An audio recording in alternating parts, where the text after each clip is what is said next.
Dunham, but I'll be back next Friday at 9 p.m. Just a reminder that the advice offered in this hour is for guidance only. You should always seek your own independent legal opinion. If you missed any of today's show, you can listen back on Catch Up on Global Player, which is the official LBC app, where you can also pause and rewind live radio. And you can listen to all of LBC's shows on Catch Up, as well as the world's biggest podcasts, including that massive podcast by Mr. Nick Abbot himself. Global Player can be downloaded for free from your app store, or you can head to globalplayer.com. Coming up at 1, it's the brilliant Clive Ball. But you're never going to guess who's coming up next. Who? Well, don't you know? No. It's Nick Abbot. Oh, hate him. Dean, it's been a momentous week for the Fury mongers. I cannot remember how many times this week that I've read a headline that begins with the words Fury as. The week started with a cute lion, which caused fury, and ended with something that happened in Parliament that made everyone furious, even if they did not have the first idea of what it was they were angry about. Meanwhile, teachers are angry, doctors are angry, and farmers are angry. But it's not too bad if teachers and doctors are upset. Farmers, though, have vast machines that spray fertiliser in sufficient quantities to bury a house, so perhaps we should listen to them while giving them a wide berth. That and more coming up with me, Nick Abbot, after the new news at 10 on LBC.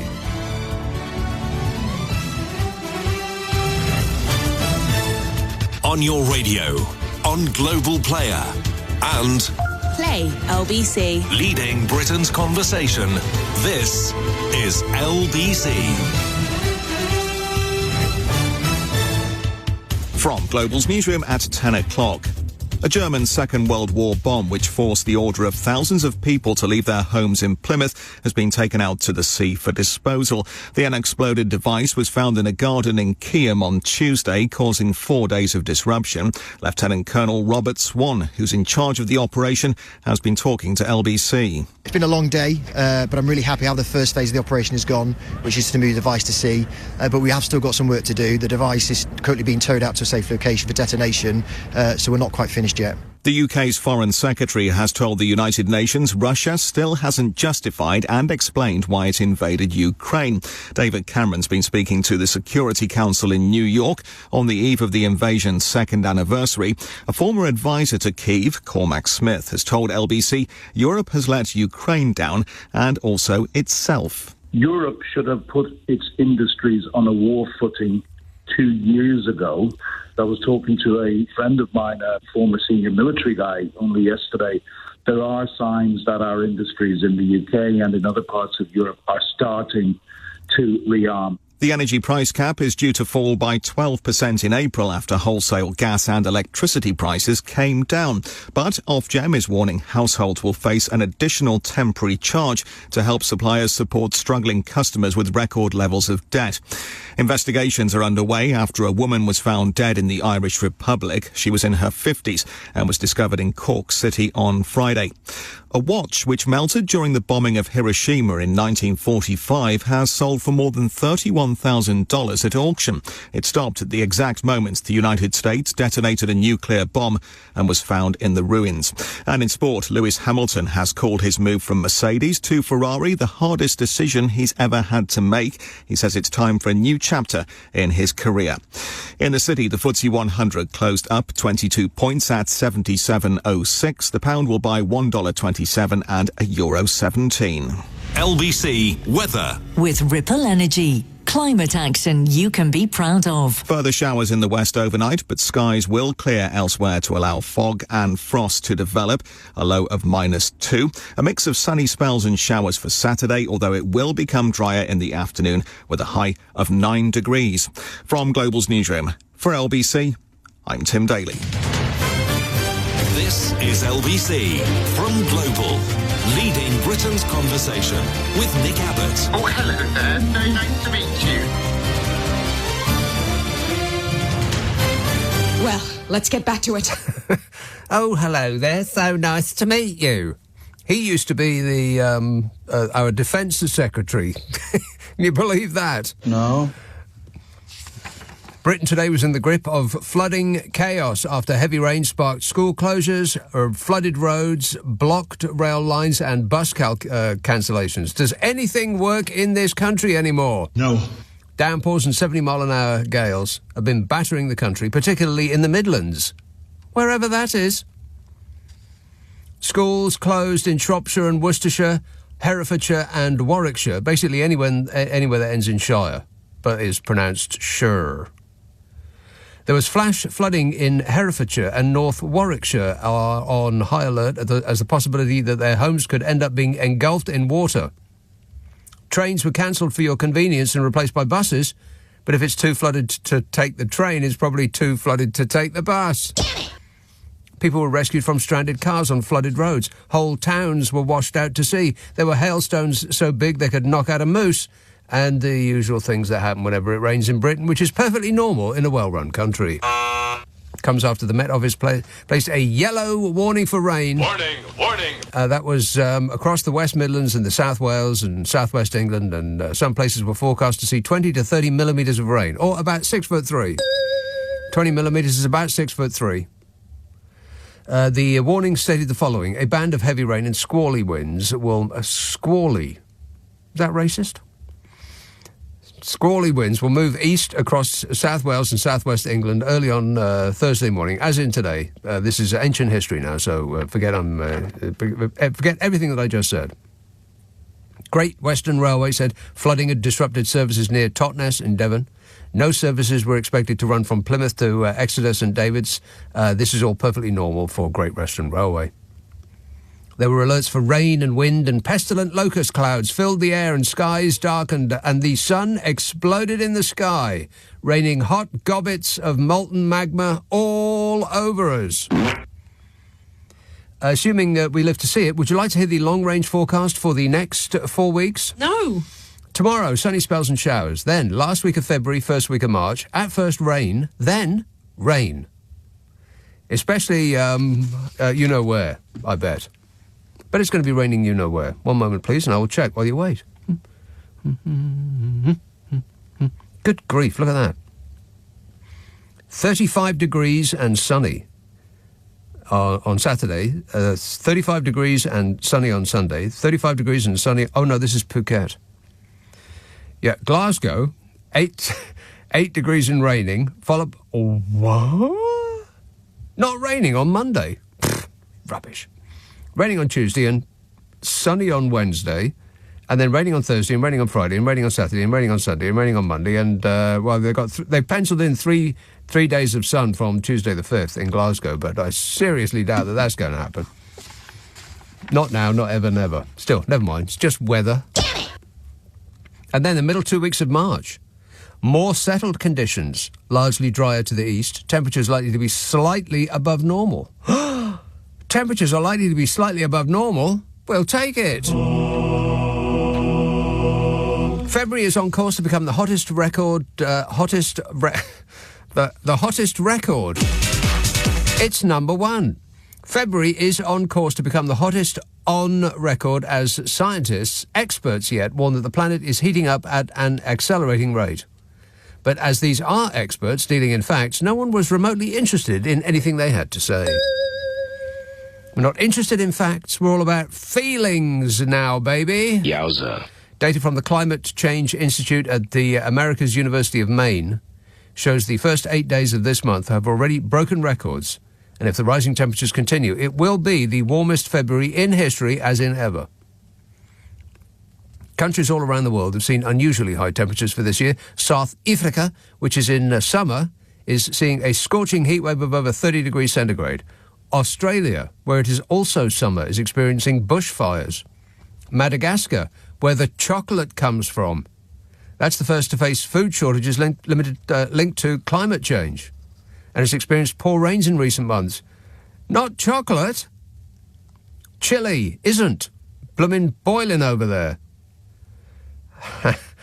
And I can tell you that Bangkok and Phuket is having an absolutely scorchio moment because I have a certain personal, what would you call her?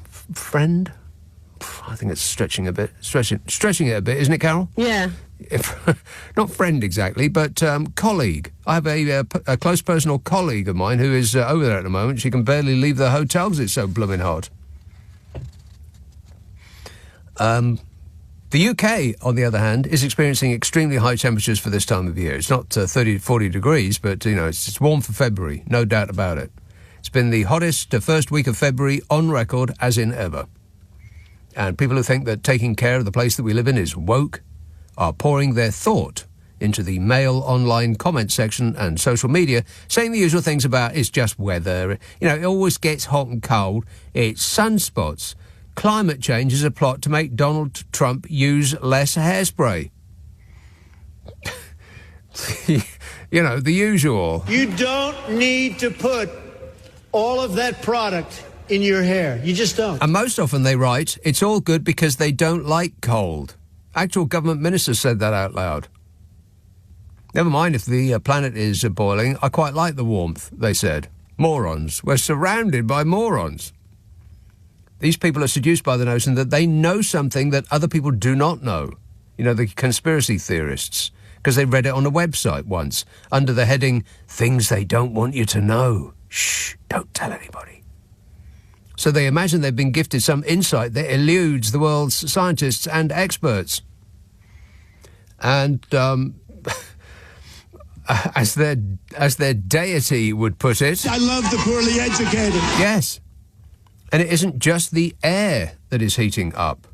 The sea is also breaking heat records, being nearly 1 degree hotter than average. That is, the average recorded from 1982 to 2011. And I know that doesn't sound like very much.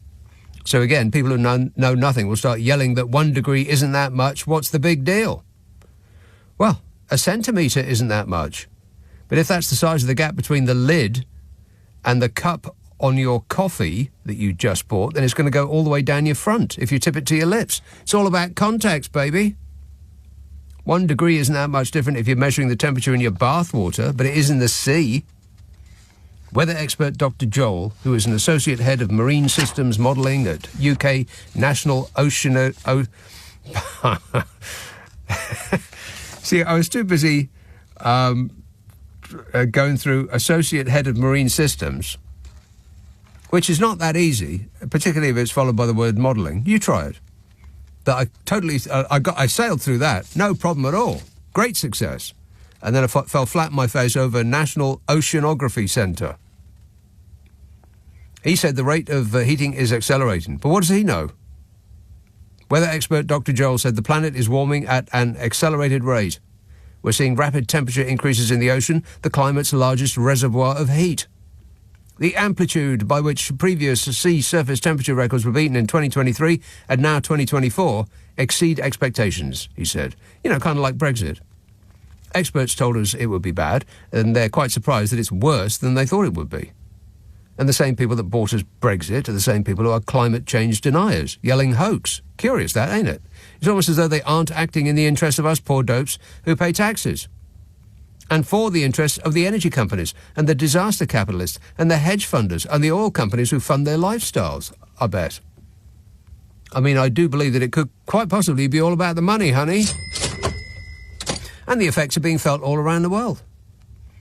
The Guardian reports in the past month, monitoring stations in South Africa, Saudi Arabia, Thailand, Indonesia, Kazakhstan, if that is indeed a place, and not just a jumble of letters you pulled out of a Scrabble bag. Colombia, Japan, North Korea, the Maldives and Belize have all registered monthly heat records. Morocco, hot, hot, hot. 5 degrees hotter than the July average in February. Wow! It's 5 degrees hotter in Morocco in February than it normally is in July. Warning bells ringing in my mind. This only like a week or so after Britain hit 18 degrees centigrade. Seems like a dim, distant memory now. Blooming freezing outside. It's like winter. It was also the hottest Valentine's night on the record, but that comes as no comfort if you personally did not have a hot Valentine's. And this record-breaking pattern of the last 9 months means scientists, experts yet, are now saying that it isn't only global warming that they're worried about, but also the unpredictability of a natural weather system. Which is bad, because weather reliability is the reason behind the choice of every place where humans have inhabited. Mostly it's about water. Mostly. But it's about the reliability of the rains and the heat having reliable rainfall and temperature is why we settled where we have, and how we built infrastructure that relies on the weather staying within certain norms. And that's what's about to change more than it has over the 4,000 years that the world has existed, after it was poofed out of nothing by the invisible space wizard. Or at least that's what scientists say. 0345 6060 973. Text 84850. Email nicka@lbc.co.uk. If you're on Twitter, it's @LBC. Friday, Saturday, Sunday night at 10. Nick Abbott, LBC. This is LBC. This is LBC with Nick Abbott. Call 0345 6060 973. Tweet @LBC. Text 84850. Listen to him. He knows everything. Just dealing with the facts, ma'am. 0345 6060 973. Mill Hill. Sean. An ecstasy of fumbling. Yes, Sean. Hi. Sean. Hi, Nick. Yes, Sean. Let me say... Hello. Yes. I'll tell you what, Sean, I'm going to come back to you because you seem to be, I don't know, not ready, otherwise engaged, busy. Are you busy? Good grief. Daryl texts, Shamima Begum has lost her latest appeal to be allowed to return to the UK, which is lucky, really, because we couldn't let her back in because this country is full, remember? I do remember that, yeah. This country has been full since 1890. That's just a fact. Colin says, Nick, this is a totally true story, which I'm deciding not to believe. He says, last summer, my mate and his partner had the cinema to themselves for a late-night showing of Oppenheimer until Glitchy Sunak and his wife were escorted in by 4 security personnel. Within a minute of sitting down, our prime minister managed to spill his popcorn all over the floor. He clearly was not gripping it. I'm gripping it. He is gripping it. That's why I didn't believe it. All of the evidence points to the contrary. Is he ready yet, or has he gone away? Gone away? Oh, it's like a dream come true. Ian says, Nick, I bet you can't wait to purchase a pair of those wonderful Donald Trump gold trainers for the principal of $399. That makes sense? I don't think so. For the princely, perhaps, sum of $399. How much is it worth? Maybe 4? Yeah, maybe $4. Or in other words, $8,737,540,000. all he has to do is sell another 1 million of those and he can pay off his latest fine. I cannot believe it. Why would anybody pay $400 for a pair of Donald Trump gold shoes with his name on it? Why? Why would you do that? I mean, what age of person, for a start, is buying bright gold trainers? I would suggest not the age of a person who could get away with wearing bright gold trainers. And I bet they're made in China. I mean, I don't know that for a fact, but I'm going to go on record and say that that's what I bet. I bet they're made in China. Hideous things. They look like wrestlers' boots, don't they?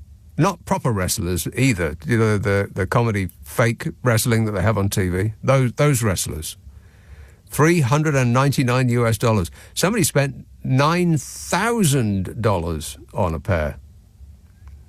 I can't remember why. Maybe he'd signed it. Or maybe that was the one that Donald Trump didn't sign, thereby making it much more expensive. Your husband didn't sell some rubbish, Melania. I don't care. She's not that bothered. Right, let's see if this bloke's ready. Mill Hill. Hello, Sean. Hi, how are you, Nick? Good, thanks. Yes, very, very well. Okay, so, you know my 9-year-old son, Sebastian? No. He says, Mad Uncle Keith, Auntie Doris, and Uncle Bob from the pub gives all these stories. And that normalizes what is happening in our society, whether it's racism, whether it's lies, moral values with politicians, or anything. So it's day by day, it's more normalized. What is more normalized? Racism, for example. Politician lying. Politician not answering. Yeah. Prime Minister, his wife, allegedly involved in contracts. Majority of them making fun of us. Fun of us? You believe that? No, I don't believe that. I see it. Yes. I don't need to believe that. I'm not asking you to believe it. It's an expression of outrage. I'm saying, can you believe that? I'm not asking you if you do believe it. I'm assuming that you believe it because you just said it. So my point is that the more we normalize this and the more all the wrong things come in our society and is normalized, yes, we will carry on going in this direction. I mean, what Liz Truss was somewhere on the far right in America. My God. I mean, what is going on with our society? What happened to our moral values? What happened to... Well, I have an expert with me in the studio who has the answer to that. Moral values, can you explain where those went? I can't comment on that. He can't comment on that, Sean, but as soon as he can, I'll let you know straight away. All right. And, exactly my point. Happy birthday to your son. Thanks a lot, mate. 0345 6060 973. Yeah, it has all become normalised since you know who. Yeah. Wait a minute. All of this mendacity among our elected representatives. I mean, I would assume that they've been lying through their teeth to us forever, but it's never been normalised, never been accepted as it has today. We just shrug our shoulders and go, oh, well, that's just them. It didn't used to be them. It used to be a resigning matter every time they were caught out with a lie. Now it's practically a badge of honour. Liz Truss. I don't have time in this section to get into that, but I have detailed files. Don't you worry about that. Craig texts, Trump says if he becomes president, he will protect AM radio in our cars. He didn't, did he? Did he really say that? Oh, I've got to look that up. He's going to protect AM radio in our car. What else is he going to do? Reintroduce 8-track? He said, if Fishy pledged to do that, I'd vote for another 14 years of conservative rule. Trump also said that Israel is the capital of Israel. Well, that is just a fact. That's verifiable, that is. Israel is the capital of Israel. Any fool know that. Actually, I is the capital of Israel. Correct. I think you'll find that's true. Sandbach. John. Oh, yeah. Yes, John. The politicians this week all got their knickers in a twist over emotion or Gaza in the Parliament. So I can't remember them doing the same about when Parliament was prorogued by Johnson. When who was what? When Parliament was prorogued by Johnson. That word that nobody has ever heard before. I never will again. Yeah, and probably that's right. Yeah, and we're all it just trips off our tongue now, like we know what we're talking about, and could spell it in an emergency. Yeah. I just remember him taking the mickey out of everybody, and we all get worked up about everything. Everything.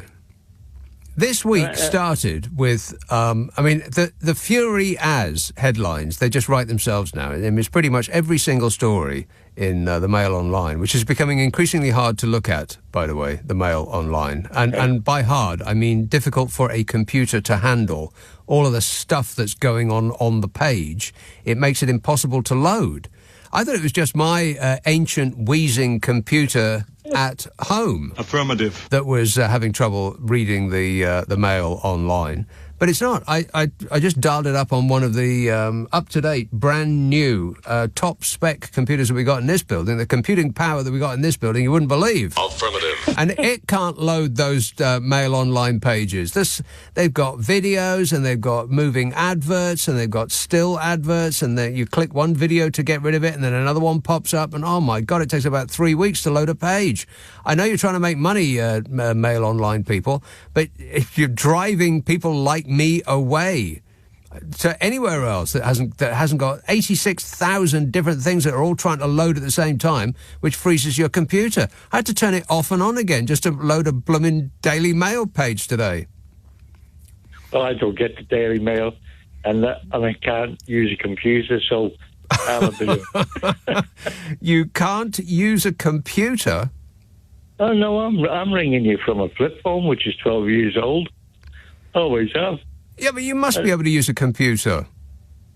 If I sat you down in front of a computer, you wouldn't be able to figure it out. Really? No. Huh. Honestly, I'm a Neanderthal man. Well... I mean, it's just, I mean, somebody says to me, what's your email address? Yeah. That's Chinese to me. So don't you feel like you're missing out on, certain things? Because some things, it'd be very difficult to buy them or avail yourself of their products or whatever any other way than online. I'm trying to get on IT courses to understand how to use a mobile phone directly, but I have to...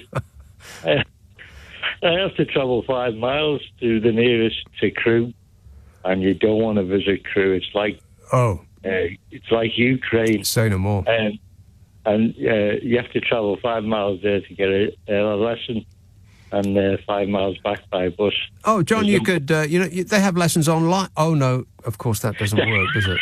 No.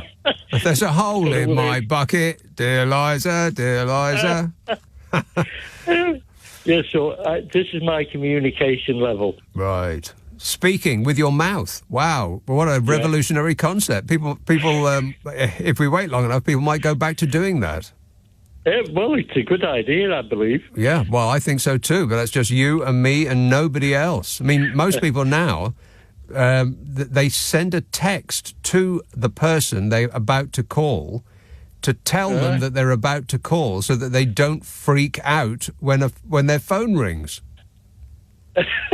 That's true. I'm quite happy when my phone rings. Yeah. I mean, I look forward to a call as long as it's not somebody trying to sell me something. Well, it always blooming well is. It's always like, there's always this long pause and then it clicks in and then somebody sounds like they're in a room of 100 people in India and they're asking me about, hello, I understand I won't do the accent. No, I'm not going to do the accent. Warning. No. And they'll say, do my accent. We're calling about your O2 contract. And I slam the phone down, or what is the modern equivalent, which is very unsatisfactory. You just press the little red button on your phone. There's nothing like slamming a phone down, because I'm not with O2, I'll say. While trying to remember not to say the word yes or okay or, anything that sounds like agreement, because they'll just chop that up, stick it on the end of a verbal contract, and there I am owing them money for the rest of my life. Always remember that, kids. Don't say the word yes or affirmative or any of those things. Absolutely. And that, including that. Thanks a lot, John. 0345 6060 973. Text 84850. Email nick@lbc.co.uk. If you're on Twitter, it's at LBC. Friday, Saturday, Sunday night at 10. Nick Abbott, LBC. It's just past 10:30, the news headlines with Tim Daly. Nick Abbott on LBC. Call 0345 6060 973. Hot H-O-T-A-I-R. Lucy texts, the Justice Committee recommended in 2022 creating a ministerial position dedicated to fighting fraud, and yet the party of outlaw and disorder have been more willing to appoint a common sense czar. Sounds like a government that really knows what our priorities should be. It's the country's #1 priority. It isn't. Just isn't. 0345 6060 973. Woolwich, Richard. Oh, hi, Nick. Richard. Hey, Nick. Nick, can I talk about avocados? Of course. On toast. But before that, I just want to say, as an aside, that I think that Lindsay Hoyle is a very ineffective speaker. Yes. Because I think all of his threats of early tea breaks, he never sees it through. I don't think he has any teeth. But I really warmed to him. I thought his speech was really terrific. Because I think he was in the middle of a shark tank, basically. Yeah. And I think, So I felt very sorry for him. Yeah, kind of. I preferred the old version. Burko, yes, because there was a certain drama and how should I put it? A certain performance with him, and his felicity with the language was superb. And he had the sort of command of the room, whereas Lindsay Hoyle kind of doesn't. He also has the incredibly annoying habit of interrupting Keir Starmer all the time. Now, I think that this is probably not his fault. It's the fault of the Tories who do that usual, all that drunken bellowing. So he has to quieten them down. And I believe that they deliberately do it so that every time they make a noise, and you can't hear Keir Starmer bang on, then Lindsay Hoyle gets up on his feet or he says, order, and then Keir Starmer's got to sit down, and it screws up the joke that he was, preparing us for, and that seems to happen too much. And I don't recall it happening quite so much under the previous administration. But as for all these people who were demanding that he quits now, I think that's a bit strong. Although I wouldn't be disappointed if he were replaced by somebody more, has a bit more oomph. Yeah, he doesn't. I find him really quite weak. But you're right actually about the way he manages that house. And the villains of that whole piece are the Tories, and they were now. I mean, I haven't really got my head around what happened. I'll be honest with you, but from what I sense, mate, the Tories pulled out of the race, as it were, and that defaulted to Labour, which meant that passed, and therefore the SNP didn't. And so, and I just think, well, therefore, surely the Tories were the ones who actually took away the toys, and why isn't everybody shouting the Tories? Yes, and I think you got it right at the beginning when you said that. I'm not too sure exactly what happened, but which I think is exactly how most people in this country feel. I mean, there's no end of people coming on TV telling us, well, it's absolutely disgraceful, all of that nonsense, and we're nodding our heads going, yeah, that's quite right. What happened again? What's the big deal? It was a motion that was going to have zero effect on the world. None at all. If the Israelis are ignoring the Americans, then they're certainly going to ignore the SNP. Exactly that. Hey, Nick, I'm conscious of time. Look, I just wanted to talk very quickly about avocados. They come up again this week, and it annoys me because the cost of living thing says, all the wokies who enjoy avocados on toast, they can't therefore manage their money. And the reason why that annoys me is because, I mean, I love avocado on toast. I love it. I've been eating it for years. It became fashionable. I eat avocado and I eat toast, but it had never occurred to me to put, nor have I ever put the two together. What's the big deal with putting it on toast? It doesn't seem like it would be using the avocado to its best use.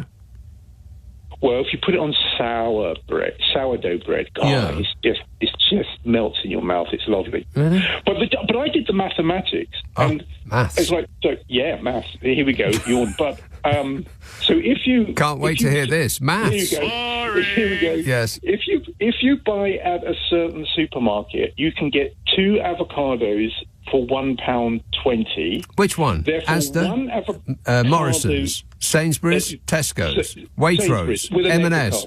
There we go.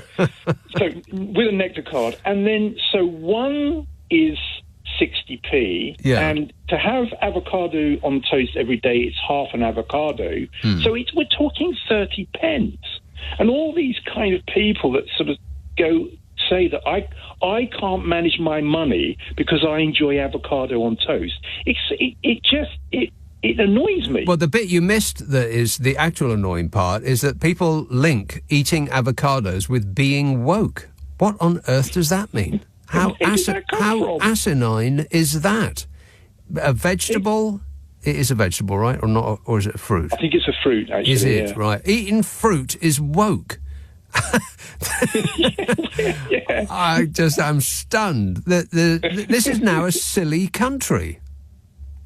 It's ridiculous, and they're sort of trying to make me do sort of food guilt on me because I enjoy a nice half an avocado a day. Right. What happens to the other half though? I mean, it goes in the fridge. You wrap it in the fridge. You put it in cling film and it goes black.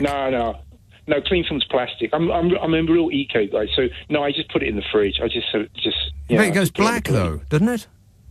No, well, if you leave it for quite a while, yeah, but I don't. You know what's good for that is putting a little bit of lemon juice on it. Just rub a bit of lemon juice all over it, and it doesn't go black. There you are. Well, if you learned nothing else on this show, you've learned nothing else on this show. You see, that's why I listen to you, Nick. You're just full of wisdom. Tips with fruit, yeah. Okay, thanks a lot, Richard. Don't listen to those naysayers. Message coming in from next door. Surely it tastes like lemons then, rather than avocado. No, it doesn't taste like avocado with a little bit of lemon on it. Curiously enough. But then that's how I would eat an avocado anyway. I'd put some sort of dressing on it, in it. What I would not do is put it on toast. Besmirch the good name of toast by smearing avocado all over it. No. Not now, not ever, never. I'm woke, but I'm not that woke. Whatever that means. Speaking of woke, which I do believe is the topic of this next call, by Mike in East Yorkshire. Hello, Mike. Hi, Nick. Yeah. Well, not exactly work, but so much has gone on. I know you have to travel into the office, obviously. Did you hear 30p Lee's outburst against Sadiq Khan, accusing him of handing control of London to his Islamist mate? Oh, God. No, did that happen tonight? Yeah, that happened tonight. I was on the road. People are calling for him to lose the whip, and he's absolute hog on. But the Tory party came out and defended him. And well, of course they did. That's why he's there. He's there to speak to those of slack jaw. Yeah, I mean, the Tory party came out and said, what he was really meaning was Sadiq Khan as being police commissioner hasn't maintained control on the streets. I mean, is he trying to start race riots? Or is the man completely deluded? He's trying to appeal to a certain demographic. Shall we call them, just to save time, shall we call them morons? He's trying to appeal to the morons, and the morons to suck this stuff up like it's life itself, like it's their version of avocado on toast. And the other thing that annoyed me this week was all the furore about Parliament, and the sort of David Neil story went under the headlines a bit, because he's an independent inspector of immigration, and he's submitted 15 reports to the Home Office, some of them for over a year, that they're sat on. They're supposed to process them in 8 weeks and release them. Maybe Rishi Sunak sat on them in order to reach table height. Something like that. And so he started leaking them, so they sacked him. Well, this is just withholding information from the public. I mean, I thought they were all about protecting the whistleblower, but only if the whistleblower is not doing anything that concerns them or embarrasses His Majesty's government. If, on the other hand, that whistleblower does do any of the above, then they're fired with immediate effect. I mean, it's our information, Nick. We pay for the inspector to produce reports, and it's public information. But it's like the Russia report. You used to go on about the Russia report, quite right. Mm-hmm. They're doing the same thing again. Right. How can you trust anyone if they simply withhold reports and sit on stuff? It's bound to be critical, we know that, but that should have been a major, major story, and then all this hoo-ha in Parliament sort of put it It most certainly was a hoo-ha, yeah. And I bet that 99% of the people in this country have got absolutely no idea what it was about and why people are so upset and concerned about something that wouldn't make the slightest bit of difference in the real world, at all. No, I mean, the SNP tried to stitch the Labour Party up, and then the Tories withdrew their motion to try and stitch the Labour Party up. Nothing to do with Palestine, but as you say, it couldn't have any effect anyway. Yeah, zero. It's political manoeuvring. I mean, it's pathetic. Yes, that is precisely what it is. It is pathetic, yeah. But I suppose this is what we deserve because this is what we voted for. And as I have heard at great volume, literally thousands of times, we knew what we were voting for. So this country must be HAPPY, because they got what they wanted. All right, thanks a lot, Mike. 0345 6060 973. Text 84850. Email nick@lbc.co.uk, and if you're on Twitter, it's at LBC. Just as a heads up, I want to talk about Liz Flush.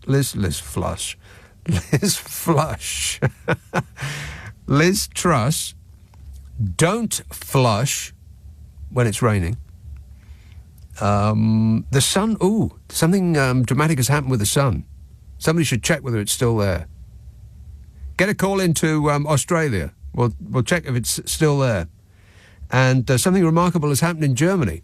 All of these things and more coming up, not necessarily immediately after, but some while after this next break. Nick Abbot on LBC. Call 0345 6060 973. And remember, darling, I don't work before 10 in the morning and never after 4:30 in the afternoon. Those are my strict conditions. 0345 6060 973. Durham, Margaret. Hi, Nick. Hi. Just wandered into my kitchen tonight. I've been out. But I came in and tuned in to you, as I always do, with conversations and debates about avocado. Yeah. I'd just like to remind people the United Nations have just decreed we don't have millions of children living in poverty. We have them living in a state of destitution. So you and your avocados, good night. Thank you. Right. Okay. I wasn't really expecting that.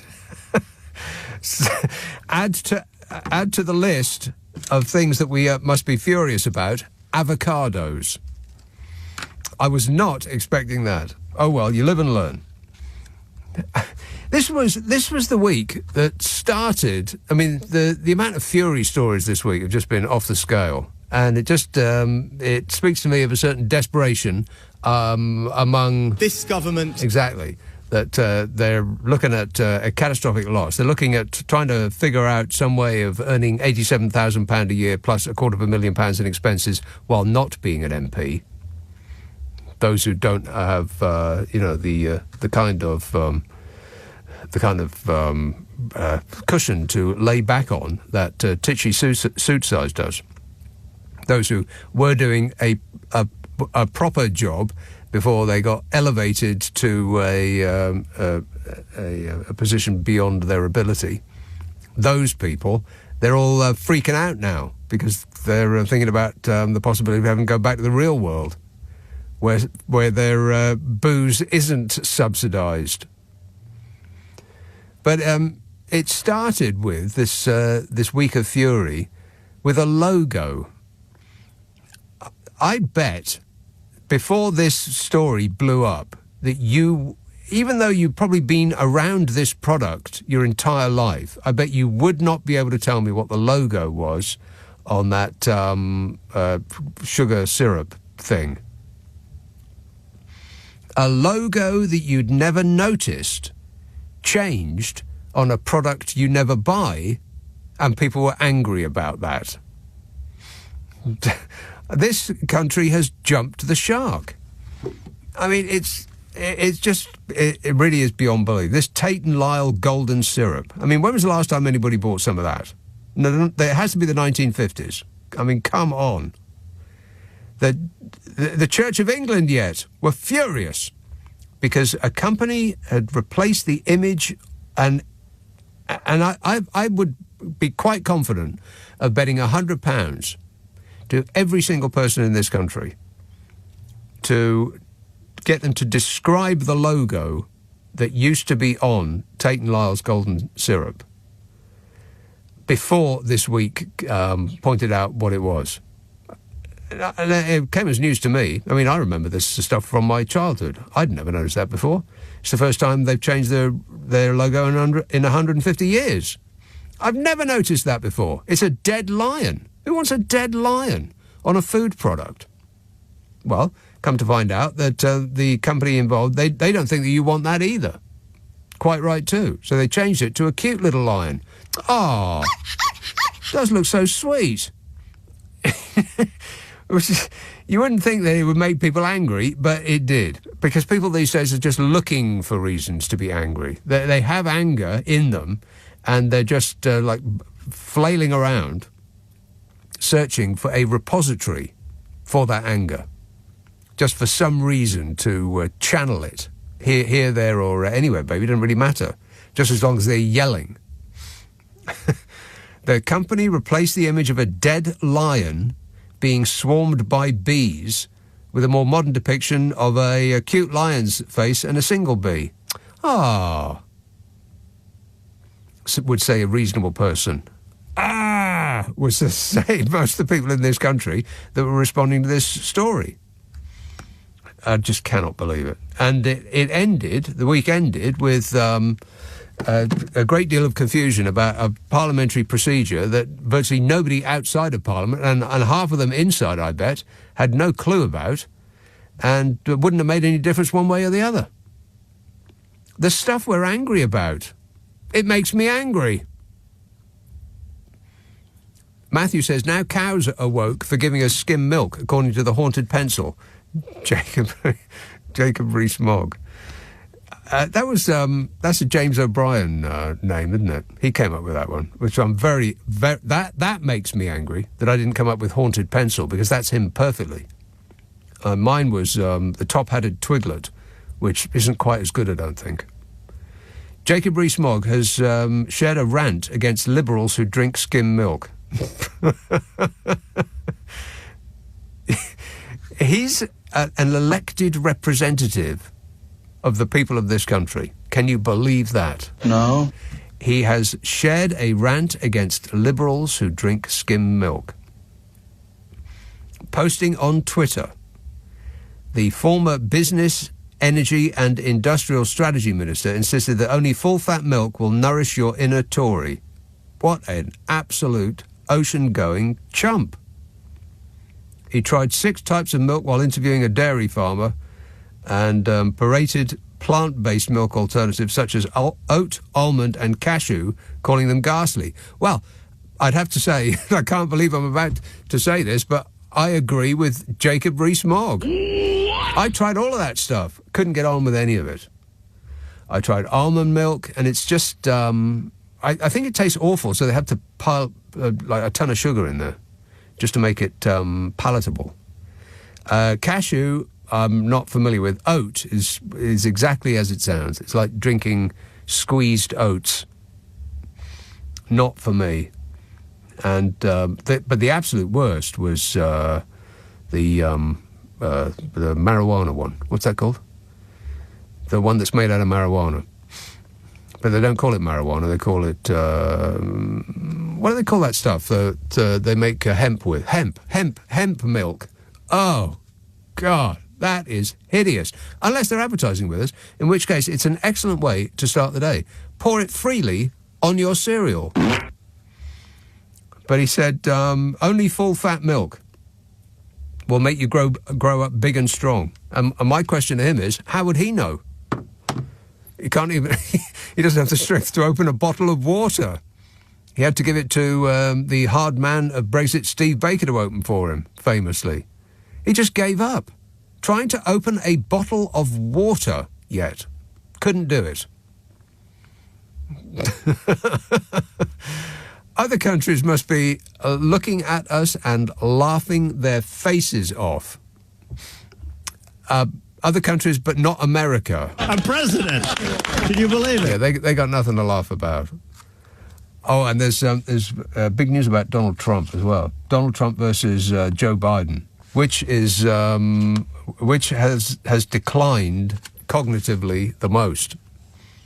So much to get through, so little time. 0345 6060 973. Text 84850. Email nick@lbc.co.uk. And if you're on Twitter, it's @LBC. Lee text, I've watched videos on YouTube and read stuff off the internet. I know how to do research, and I can tell you there is no such thing as a conspiracy theory. There's just ideas. Some of us have them and some don't. But I bet you won't read this out because the truth scares you. Yes, you're right, Turley. I'm absolutely not going to read that out. I refuse to do it. I don't want to, and you can't make me.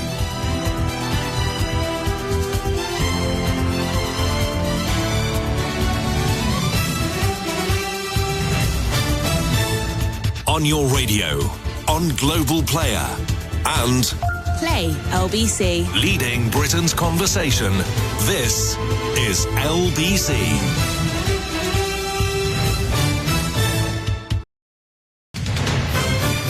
This is LBC from Global, leading Britain's conversation with Nick Abbot. Hi, honey. How are you?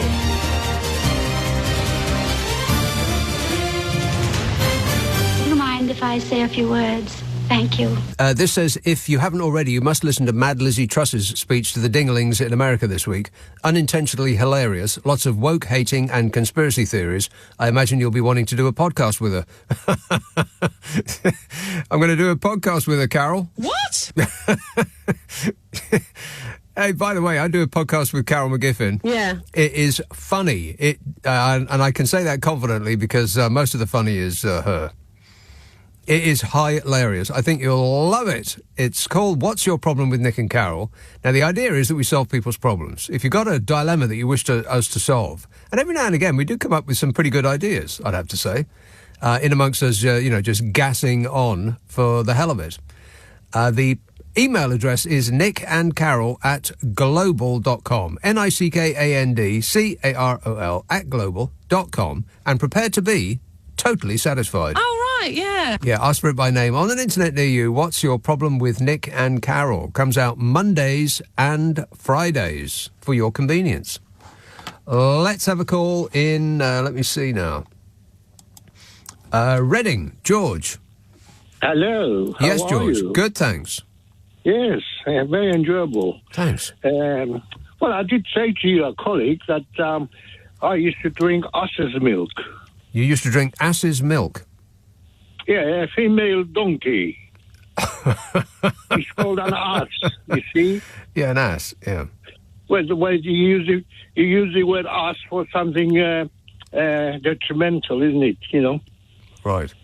They call some... Yes, it's right. very medicinal. Right, OK. I think you've run out of material there, George, but better luck next time. A listener with material. Oh, no. Never mind. Let me see now. Simon says, do you think that Liz Truss will ever come to the reality that we don't like her? She makes us bilious. If you see it in London, can you have a quiet word with her, please? But carry a tissue in case she cries, says Simon. Well, I mean, Liz Truss has sparked speculation that she is eyeing a political comeback. She's very popular with everyone in her own mind. All of the voices in her head are saying, you go, girl. Absolutely. But it's worse than that because the stale aroma of the ashtray hangs fetid in the air as the person that the Blundertrust wants to join her in saving the world is Nigel Farage. Oh, no. Liz Truss urged Nigel Farage to join the Tories and help turn our country round. You'd have to be 2 leaves short of a lettuce to think that Liz Truss and Nigel Farage could turn a lorry around, never mind about a country.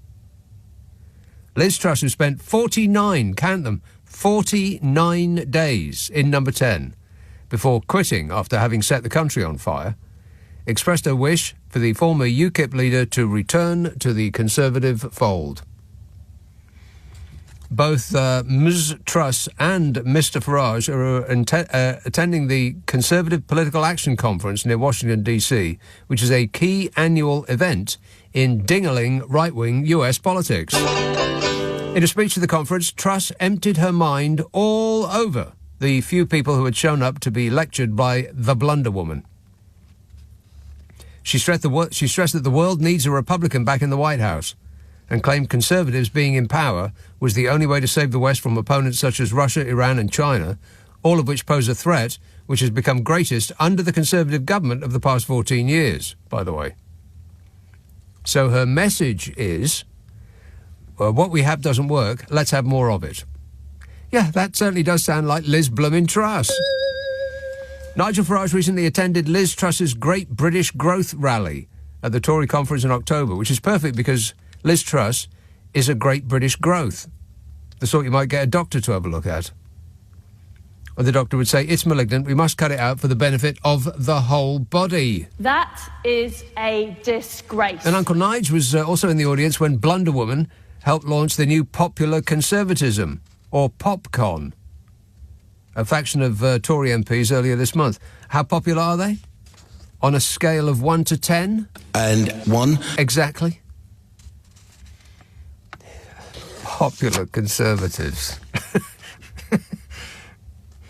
What do these people think in, quiet, in moments of quiet reflection? Do they believe all this stuff they come out with, or do they just think that we're dumb enough to?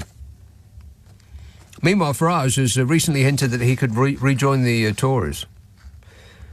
But I'm getting ahead of myself. Truss said that she was willing to work with Nigel Farage to change the Tories. The delusion is strong with this one. She seems to be completely divorced from reality. Hello? Reality calling Liz Truss? Is Liz Truss there? Over? No. No, not there.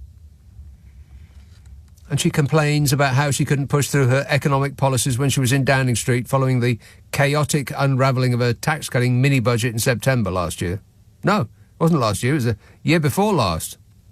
So she thinks that the reason that her goofball policies didn't work is that we don't have enough of them. I'll sum that argument up for you.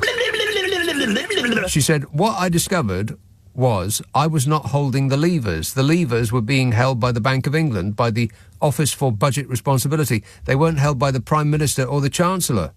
And Liz Truss, if that's even slightly true, it should be a comfort to us all.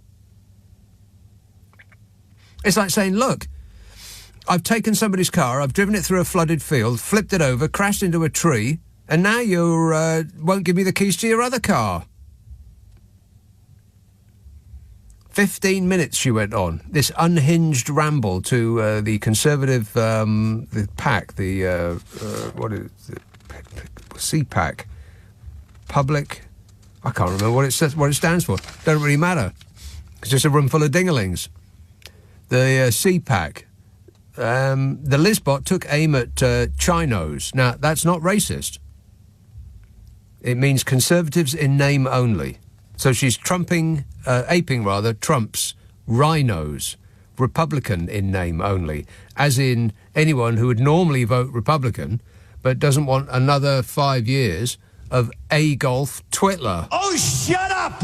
Liz Truss said that Chinos, Conservatives in name only, are people who think, I want to be popular. I don't want to upset people. I don't want to look like a mean person. I want to attend nice dinner parties in London or Washington, D.C. I want my friends to like me. I don't want to cause trouble, she said. I'll just pause, let that sink in. Imagine the inside of a person's mind who thinks any of that is bad. I want to be popular. I don't want to upset people. I don't want to look like a mean person. I want to attend nice dinner parties in London or Washington, D.C. I want my friends to like me. I don't want to cause trouble. She thinks all of that's bad. So her preference would be to be unpopular, to upset people, to look like a mean person, to not get invited to dinner, and to not want your friends to like you, and to cause trouble. Well, good news, Liz. You are unpopular, you do look like a mean person, and people don't like you. I'm not sure that message has got through yet. It's like playing tennis against a wall. You're never going to get through. I mean, it could only be more embarrassing if she blamed the deep state for her catastrophic failings. In other news, she blames the deep state for her catastrophic failings. Oh, fabulous. And meanwhile, like I said before, Uncle Nige has said that he is considering rejoining the Tory party. He said last week that he and Tory MPs such as Smug... My view... they're going to have to be in the same party, he said. And I would encourage that. Group them all together and they'll be easier to avoid. But the big, huge, wobbling but is that Uncle Fester would have to get elected as an MP. And he doesn't really have a very good track record in doing that. 7 times, by my reckoning. He has tried to become an MP, and 7 times the electorate said... No, no, no, no, no. They said, can we have a fewer buffoons in government? Yeah. Wait a minute. Mentioning no names. Yeah, a couple of serious people, but, just for variation, every now and again, instead of just this parade of clowns that we've had over the last 14 years. And that parade of clowns, by the way, started with the tool in the shed. I think this is nonsense. Precisely. It just got worse from then on. Each iteration being considerably worse than the previous one. I didn't think that we could get worse than Bodger Johnson. Did you? The great big greedy nincompoop. Yeah, but they managed to find a way. Absolutely. Absolutely. And then we got Mr. Purdy. It's the country's number one priority. Yeah, it isn't. Whatever you're going to say after that is not true. Cheryl says, I was listening to a podcast this week which was talking about how coral bleaches when sea temperature increases too much. Do you think Donald Trump is made of coral? Mary says, take a shop bought chilled rice pudding, plonk a Cadbury's white cream egg in the middle and heat. Ooh. Well, at first I recoiled from that idea, but I'm beginning to warm to it. But then Mary spoils it by saying, oh, and by the way, it's not raining in Glasgow. So please disregard everything that Mary just said about that whole rice pudding issue. Because Mary is a liar. 0345 6060 973, text 84850, email nick@lbc.co.uk. If you're on Twitter, it's @LBC. Friday, Saturday, Sunday night at 10, Nick Abbott, LBC. This is LBC. Nick Abbott on LBC. Call 0345 6060 973. Is he crazy, or is that just the way he acts? Junior text, did you see Liz Truss, the leafy vegetable formerly known as lettuce, blaming the deep state for sabotaging her 49 days as Prime Minister in a Fox News tirade? You're talking about that CPAC thing. He says, hold on, is deep state even a thing in the UK? It's not a thing anywhere. He says Truss is turning full on Trump. She'll be getting an Oompa Loompa Trump tan next. Don't be rude. That is offensive to the Oompa Loompas, by the way.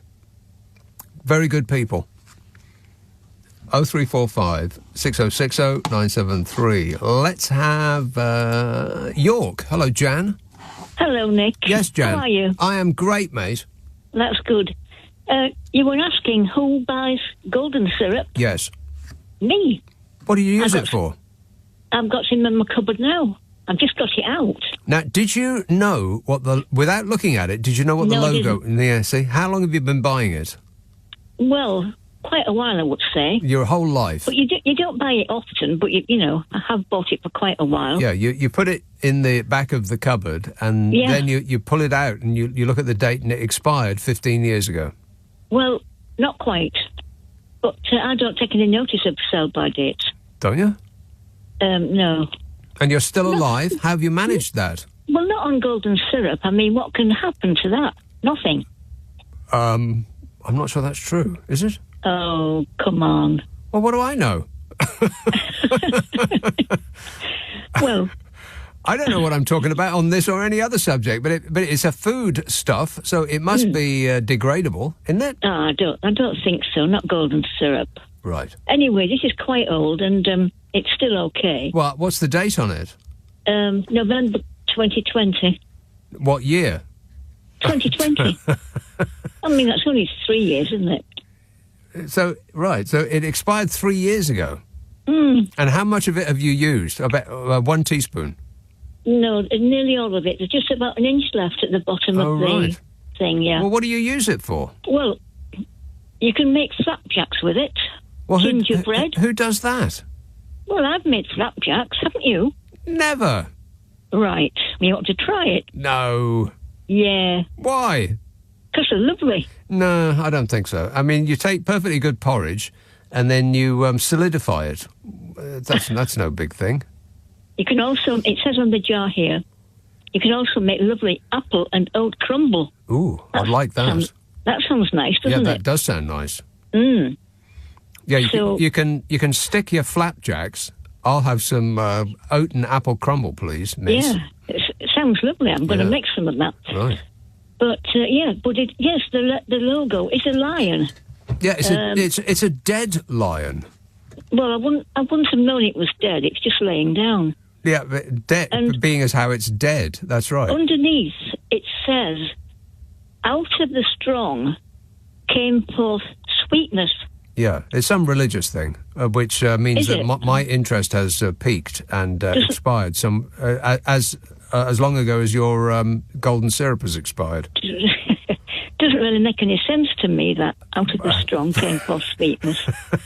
But anyway, that's it. Right. So, and what is the new logo? The new logo is a cartoon picture of a lion's smiling face.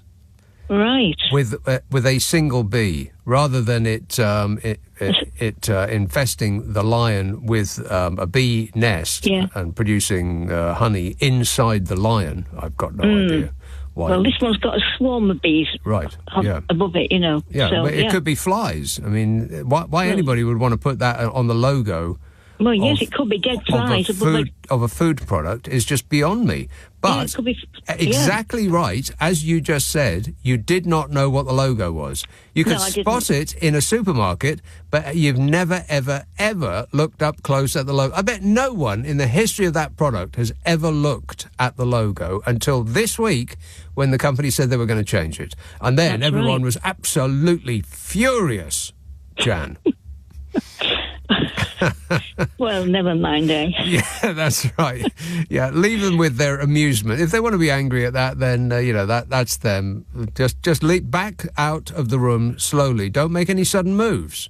Just leave them to it, yeah. And, I mean, they've been going since 1883, so somebody must be buying it, apart from me. Yeah, so, exactly. I bet somebody has still got a jar from 1883. Well, you get some and make the apple and oat crumble. No, I'm not going to do that. I'll buy I'll buy apple crumble from an expert. I'm not going to make it myself. Better if you make your own. But only if you're good at making your own. Well, you might be good if you try. Yeah, I seriously doubt it. Yeah, I'm not going to make any crumble. I'm not going to make any cake or any of that stuff. Oh, dear me. I'll make a boiled egg, and that's the end of my cooking ability. Right. I'll make a cup of tea and a boiled egg, and that's about as far as I'll go. All right, thanks a lot, Jan. It is amazing, though. I mean, when that story came out, I thought that there can't be a single solitary person who has ever bought that product. And it's been around our lives since we were kids. I mean, I recognise that stuff. I haven't bought it as an adult, and I haven't had it in my larder for, how old am I now? For like 40 years or more.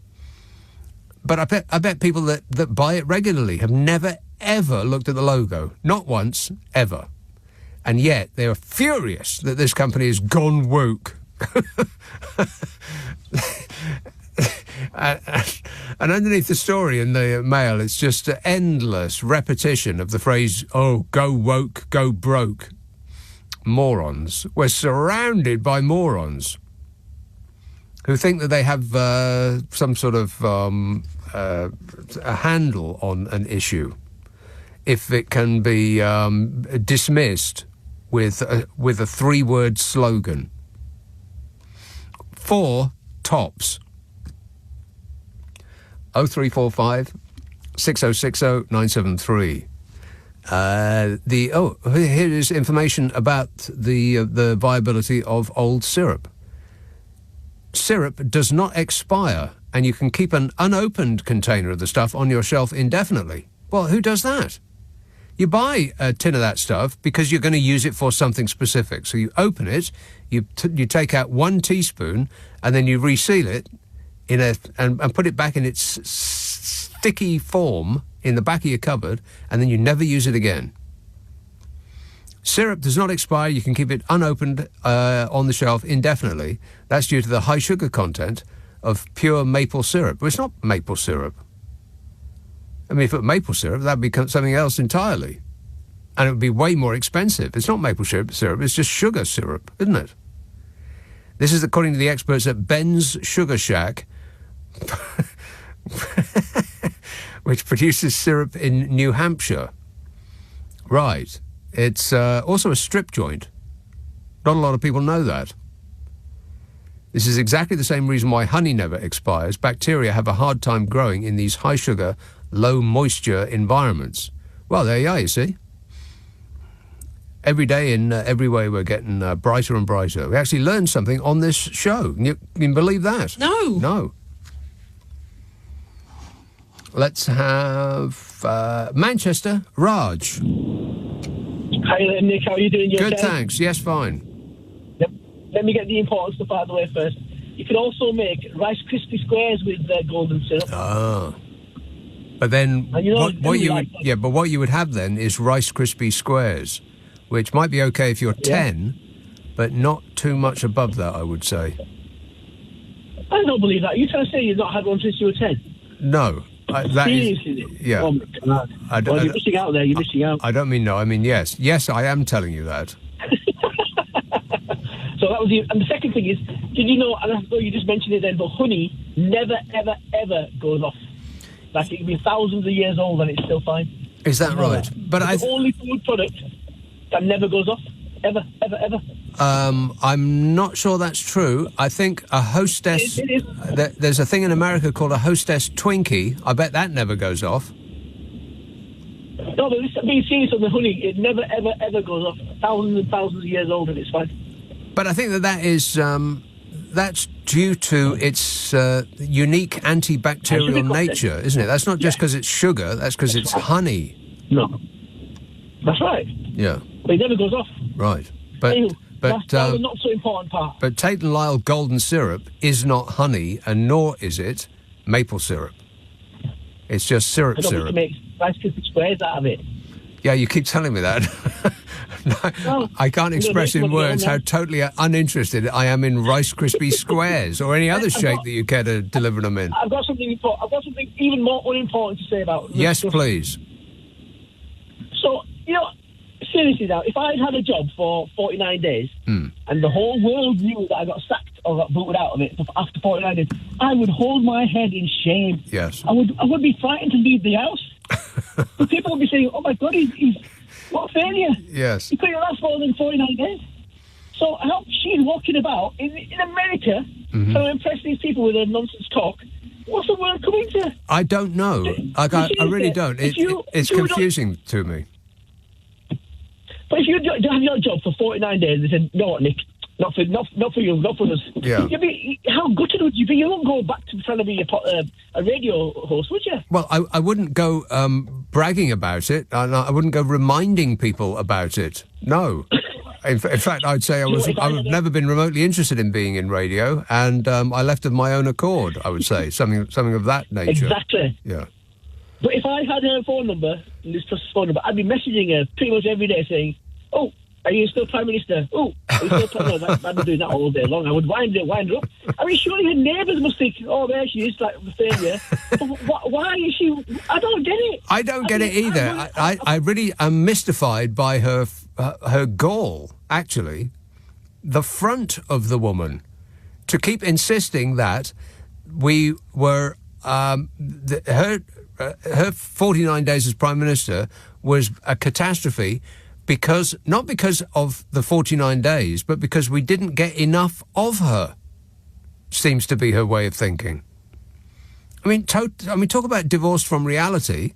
It's absolutely staggering that she thinks that the reason that she failed is that she didn't get enough time. That this country is suffering from a lack of Liz Truss. Unbelievable. I mean, it really is quite incredible. I don't know what I'm talking about on this or any other subject, but it seems to be perhaps a medical problem. Maybe she should see somebody about it. I'm just saying. Because it seems to be her grasp on reality seems to be thin, slender, at best. I think she should see somebody. Hands up who's in agreement. 0345 6060 973. Text 84850. Email nick@lbc.co.uk. If you're on Twitter, it's @LBC. Friday, Saturday, Sunday night at 10. Nick Abbott, LBC. It's 11:30, the news headlines with Tim. This is LBC with Nick Abbott. Everything is going extremely well. Yeah, you bet your life it is. 0345 6060 973. Dave texts, broken roads, broken NHS, broken schools, broken transport network, broken drainage system, broken promises, billions squandered, government debt doubled to £2.5 trillion in the last 14 years. Think we're due a change, says Dave. Dave, if this goes on any longer, we'll all be asking for some spare change. Simon says, have you bought any of Desperate Don's shiny gold trainers yet? Even the dinglings are seeing through this latest grift, but he's definitely not cynically raising funds to cover his latest $300 million court defeat. Goodness me, no, why would anybody think that? He says he makes $400 million a year, so what difference does it make?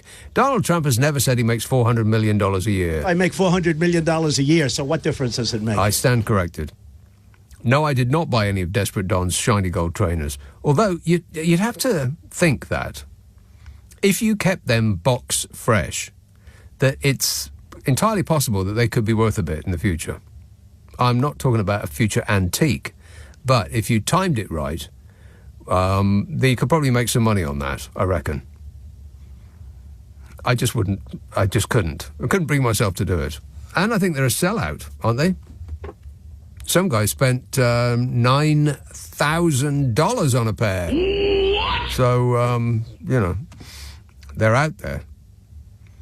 They've got a lot of money, and they're just waiting for somebody to take it from them.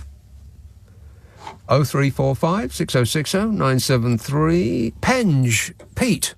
Hi, Nick, how you doing? Yes, Pete. All right, I bet Jan's jar of Lion's maple syrup's worth more than Donald Trump's trainers. What, just by dint of being old? Yeah. Right. I remember that tin. It's a big old green tin. I grew up with that. But what I was going to say, is it not made by lions? And that was the idea of the lion on the jar? No. It's, I think it's not lions, it's Lyles. Oh, yeah, Wales. Yeah. Wales. So, have you ever noticed the logo? Yes, I have. Yeah. I would have had that £100 off of you. Really? My mum used to love it. Spread it on. Used to make us sandwiches. You know, some people used to have sugar sandwiches, but syrup sandwiches. I can't imagine it now. But no, exactly. Yeah, but we did grow up to be big and strong, and nobody was fat then. Curious, eh? Exactly. All right. Thanks a lot, Pete. 0345 6060 973. Alan texts, Liz Hold My Pint Truss seems to have learnt a lot from her nanosecond in charge. Apparently it was all the media and the wokey-cokey not getting behind her enough that did it. Those evil transgender media tycoons are really mean. Well, that's just a fact. Yeah, she was going on about the problem is that the media aren't right-wing enough. Yeah, because The Guardian exists, they don't have 100% of the power, and so they complain and complain and complain. It's actually sad. It's sad and alarming both at the same time. The sense of entitlement is huge, and and allied with an overwhelming sense of grievance, it's quite a toxic mixture. Sean says, what's going on with concert ticket prices this summer? Eagles, AC/DC and Pearl Jam are all well over £250 to £400. Blimey. I'm not sure who to blame. The ticket touts, they just created a price war. I just hope it's not another Brexit benefit. Yeah, I'm not really into going to big gigs anymore. I mean, of that lot, I'd go see AC/DC because, and I'd go see the Eagles just to see Joe Walsh. But he's only going to play two tracks of his own tops. It's going to be Rocky Mountain Way at the end, and that soft song off The Long Run. Can't remember what it's called now. Little Maids All in a Row, something like that. And then I'd have to suffer like perfect studio sound versions of the Eagles' other songs, played by and sung by people who weren't Eagles in a lot of cases. So that's a big no from me. AC/DC, yeah, but not 400 quid. That's just... Who can afford that? Why are they making their fans afford that? I mean, that does seem to have gone... like, the prices of gigs does seem to have gone stratospheric, doesn't it? I mean, just lately, nobody in... like 10 years ago would consider paying 400 quid to go see a big band let's be fair, not a place that is has been made for the benefit of your audio pleasure. It's in a football stadium or something like that, where the sound will just be echoing off the walls or off the stands. You won't be able to hear it properly at all, and you'll be so far away that you'll end up just watching the Jumbotron. So you'd be much better off at home with your feet up watching it on TV. And let me say again, if you haven't seen AC/DC at River Plate, it's on YouTube, then put it on your list and thank me later. 0345 6060 973. Let's have Merthyr Tydfil. Jeff. Well, Nick, long time no see. Yes. You went on great length the last time I phoned you to tell me that Barcelona and Catalonia were in the middle of a drought, very long-winded drought. Yeah. Very hot, very dry. So I went. You went? Yeah, I went. And you guess what happened? It rained. Yes. Did it? Yes. And so I just thought I'd inform you. Did you really just get back from Barcelona? Yes. And it was raining? Yes. Oh.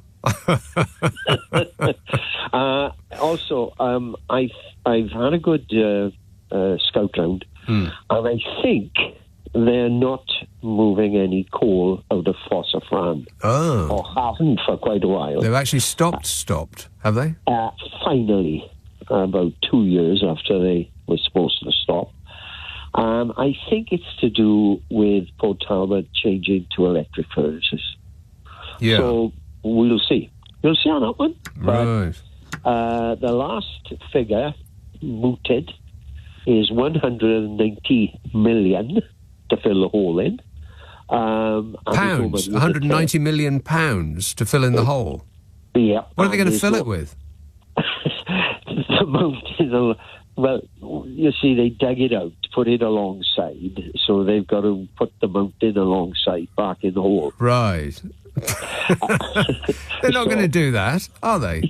Yeah, well, no. Are they? Because there's no money in the till. They have no money. Yeah, sure they don't. So, the guys, Sundance and Butch, have disappeared, and there it is. The other thing that I wanted to report on was that, you know, the Goose and Cuckoo?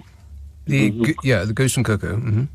Remember that one? Yeah, you're local. They've been named the Camera Pub of Gwent, the whole county of Gwent. Is that right? Pub. So this isn't an institution you made up. It actually exists. The Goose and Cuckoo exists. Yes, does it? It does. It does exist. It's a country pub. And what makes it so special? What makes Camera so delighted with it that they've given it a bauble? Well, the thing is, as I told you before, you can get top-rate, top-flight Dortmunder lager from Germany for £4.50. You can get a load of cask beers, you know, special, you know, locally brewed beer. Locally brewed. Well, that's what I'm talking about. Never mind about German lager. I mean, they've got no end of excellent lager in Germany and Belgium, but that's not really what you want from a British pub, is it? Well, if you you go anywhere you like. You're not going to get it for £4.50. Well, that's true, yeah. I mean, I don't like to go on about it, but I was charged £11 for a pint relatively recently. Yeah, quite near to where I'm sitting right now, as a matter of fact. £11? 11, yeah. Dear God. Anyway. And some of that was for service charge, but I went up to the bar and got it myself. £11? Oh, God. I'm just reading that article in the South Wales Argus. A small pub based in a village in Monmouthshire has won a coveted title from Gwent's branch of the Campaign for Real Ale.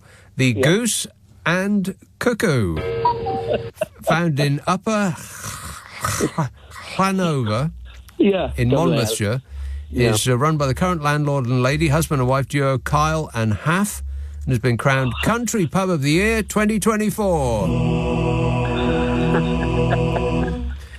How about that? That's fantastic. I definitely thought that was something you made up. I couldn't make anything up. Right. The real life is when I come back from Barcelona and I'm confronted with this woman blunderbuss on the television that is confronting me with this utterly, completely insane country that allows her to go on about. Yeah, to go on and on. Yeah. Yeah. Hey, I've just seen that this pub's opening hours are till 5 p.m. to 1 p.m. Tuesday and Wednesday. How does that work? So they're on 5 in the evening all the way through the night until the following afternoon. No, it's maybe that's a misprint. No. Maybe it's 5 till 10. Yeah, and then midday till 3, and then 5 till 10 on Thursday. So this is like ancient history. This is a pub that closes at 3 and then reopens at 5. It's a real drinkers pub. Blimey. And closed on Mondays. What? Yeah, all day. Good grief. Well, that is like going back in time. It is. Yeah. They actually filmed a series, Famous Five is a new series coming out on BBC. Oh, yeah. It was filmed there because it looks exactly like something out of the 1930s. Yeah, I'm looking at a picture of it right now. Very, very cute. On a nice sunny day, I would quite like to have a pint outside in the garden of the Goose and Cuckoo. Tell me when you come in, I'll buy it. I absolutely will not do anything of the sort. Thanks, Jeff. 0345 6060 973. Friday, Saturday, Sunday night at 10. Nick Abbott, LBC. This is LBC with Nick Abbott. You're joking. 0345 6060 973. Natalie says, just watched an excruciating video of your beloved ex-PM Truss at the Fascist Soros conference in the US. Hard to believe she was ever allowed near the reins of power, but watching her talk into a half-empty room, getting lukewarm applause, looking like a deer in the headlights, not knowing when to leave the stage, and then nodding along with Steve Bannon, you could almost smell the desperation. Brits must be so proud, says Natalie. Absolutely. Absolutely. Yeah, she looks like the voice in her head is telling her to just get out, stop speaking and leave the building. But she's refusing to listen to the voice in her head. And she's just blathering on senselessly, regardless. While that voice is getting louder and louder in her own mind, telling her that she's making a total chump of herself. But she seems incapable of hearing that inner voice. Let's have Inverness, Archie. Hi, Nick. Thanks for taking my call. I appreciate it. I'd like to talk about the sofa vote. The what? The sofa vote. The sofa vote? Yeah. Laura Kuenssberg, I heard about it. I think it's a term of Laura Kuenssberg, those people who stay at home and don't vote. And she said, we have to acknowledge that this is an act of choice, that low turnouts are a real threat to our democracy, and we should acknowledge it. Yeah. Yes. I was a sofa voter. But that's not voting at all, though. Yeah, exactly. So you stay in your sofa.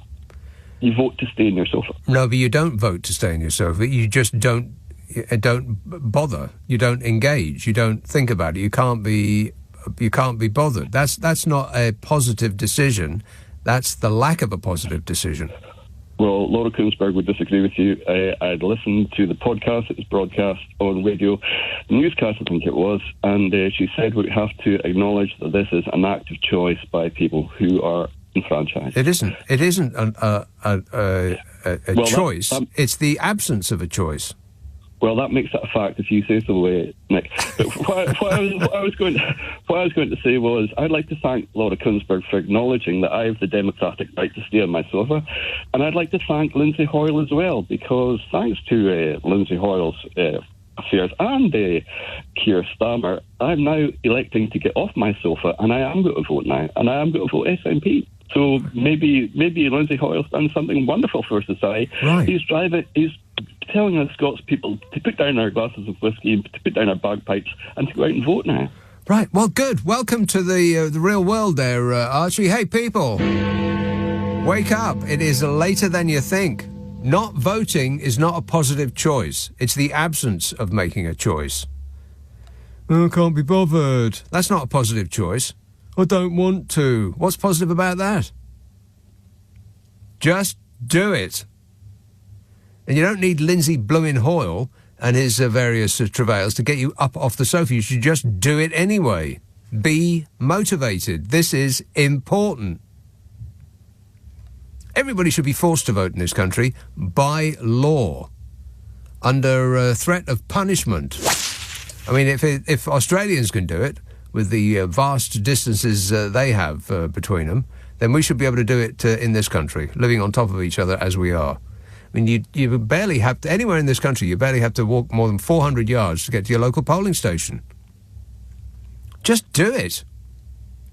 I have zero patience with people who say that, stuff like that. Oh, I can't be bothered, don't want to. I'll do it tomorrow. No, there is no tomorrow. It's not a positive choice.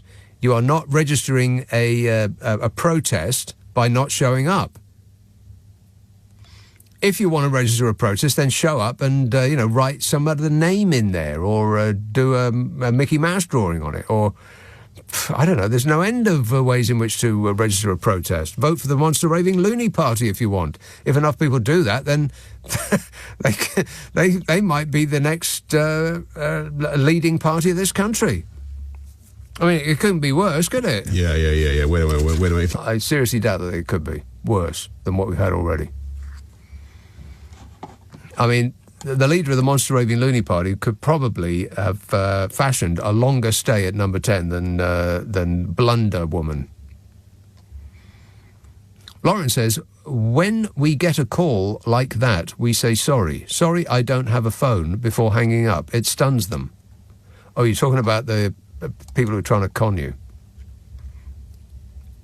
Yeah, I keep getting or not messages, actually. I keep getting missed calls because where I live, it seems remarkable, actually, that this close to London, and I keep moving from places to places where you can't get a phone signal, around London. Amazing. But I have to sort of wander around my house to get a phone signal and sometimes leave the house entirely, walk up the road. But on the occasions that somebody manages to get through, I usually miss it because, I don't know, the phones have this weird thing that somebody will call and it will register that they've called, but it won't actually ring. Do you get that?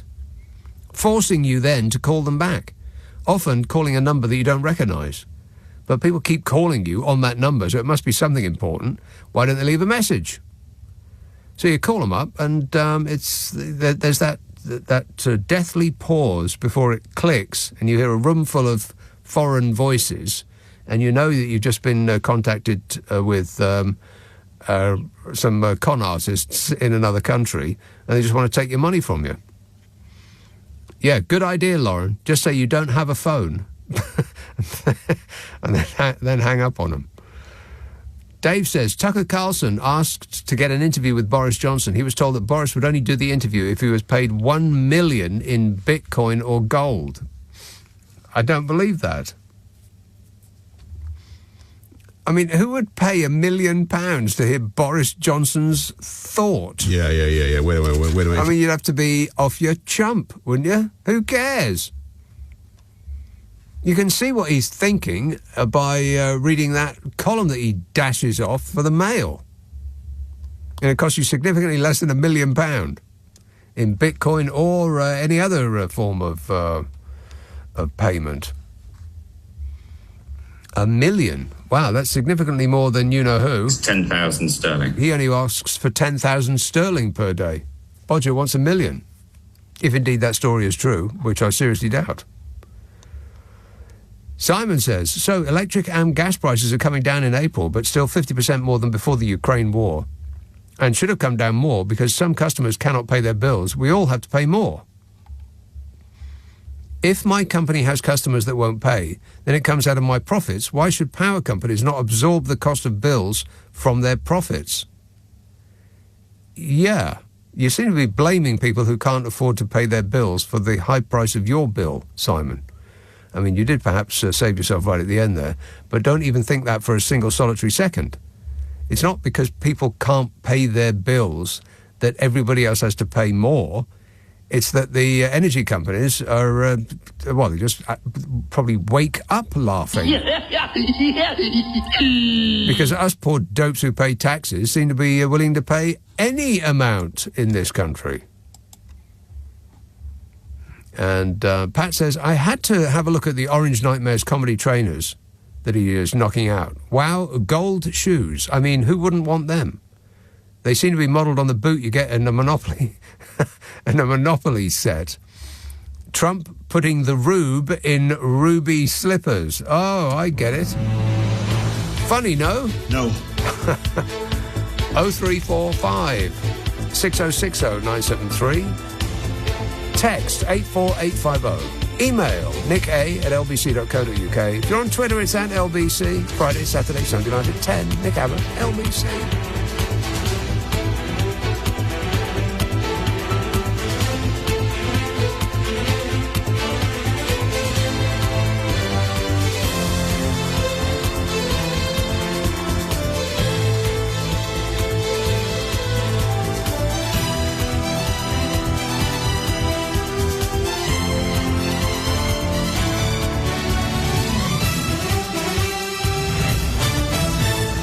On your radio, on Global Player, and Play LBC. Leading Britain's conversation. This is LBC.